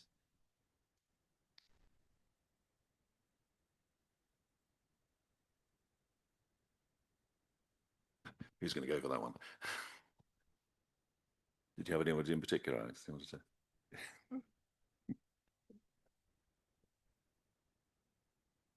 I hesitate. There's a lot to unpack on that question. Thanks for the question. I guess when we look at both brownfield and greenfield, and we, I guess, first of all, as I mentioned before, we do resilience not because somebody's telling us to do it, but because it makes sense, right? So that's, and there's a lot of private capital that is in charge of infrastructure, that is critical infrastructure. Now, there is other infrastructure that is in the hands of governments, and that's probably what you are referring to, right? In terms of how do you attract private capital into that. And I think you are right that there are different methods, different systems, and it's a little bit confusing as an investor sometimes to know whether some particular initiative is going to be commercially viable or not, what are the revenue models. But that's the part that is I find very challenging, in particular when you go to small projects, small markets. The big ones are relatively straightforward. Some markets are more advanced, but absolutely anything that can help to make it more speak or the financial language of investors in terms of how a particular opportunity or segment or sector is investable for us, that would be a big plus, and that's where we have the challenges sometimes. Well, I think the only thing I'd like to add is I think from the analysis we did on the case studies, we saw that there's a clear advantage to obviously having adaptation from the beginning. So from a greenfield project, you can get much more benefit out of it as opposed to retrofitting in a backwards way. But I mean, for me, but maybe I don't know enough on that topic specifically, is I think the messaging would be the same, where even if it's more expensive, a lot of the same initiatives should be done, like actually doing the climate resilience assessments, looking at what kind of adaptation solutions, trying to prioritize them in terms of cost benefits. But maybe there's something else that I'm missing in terms of the messaging. Thanks, right. So one quick question, please, coming from the floor there, Kemi. Thank you very much. I'll make it as quick as possible. Question is around nuclear as part of the resilience case. And this maybe goes to Alejandro, because the case just invested in Sizewell C last year. Could you help us maybe demystify the theory of where some people have concerns on nuclear safety, NIMBY, stranded asset, right? But then perhaps there is this long life thesis of nuclear. There were issues of cost, right, from Hinkley. How has the case thought about all of that to make this a resilient case, right? Cost, safety, not stranded, right, for an exit, et cetera. So I think maybe just make a case for nuclear as part of resilience. Thank you. Yeah, I guess as an investor, I mean, first of all, the case for resilience was made by the UK government, in the sense that the UK, as you know, gas production is decreasing. There's a commitment to net zero, and the network relies more and more on offshore. That is, first of all, intermittent, but also it requires a lot of investments in fixed cost in the network. So that means that for the UK specifically, nuclear makes perfect sense because it's cheaper, affordability, it's more resilient, it doesn't depend on imports, and more importantly, also creates jobs for the communities involved. So there is a clear rationale, and obviously that rationale identified by policymakers created the right signals that allow us to invest. Now, how we approach this, obviously, in terms of due diligence, very focused on things like insurance that you mentioned. It doesn't exist, insurance in the nuclear market with a capacity that allows us to do as many projects as are needed, and that means that the government had to step in some of these topics. It means that we had to look at the supply chain. We had to build a port, a road, and a rail just to have redundancy in terms of bringing the materials to the site, which is relatively remote. So there are many things to unpack, but it comes down to having the political commitment to do this, having the right risk-sharing framework between the investors and the government. So we spent more than a year negotiating and discussing with the government to come up with the right framework in which they take some of the risks that we cannot take. You mentioned political risk, asset stranding risk is an obvious one. Insurance, there are other risks that the government can control better, and which risk we take in terms of construction costs and all those things that as private investors we can control and we can add value. So sorry, it's a long answer, but that's how we thought about this. Great stuff. Well, thank you all so very much. I think we've sort of heard an awful lot where it comes back to, I was reminded by Mark Carney's speech at the Governor of the Bank of England in 2015 about the tragedy of the horizons, where sort of time is such an important aspect where we're looking at our investment risks. So clear evidence, clear rules of the game, capable institutions, and some good system thinking, I think should all help everybody here.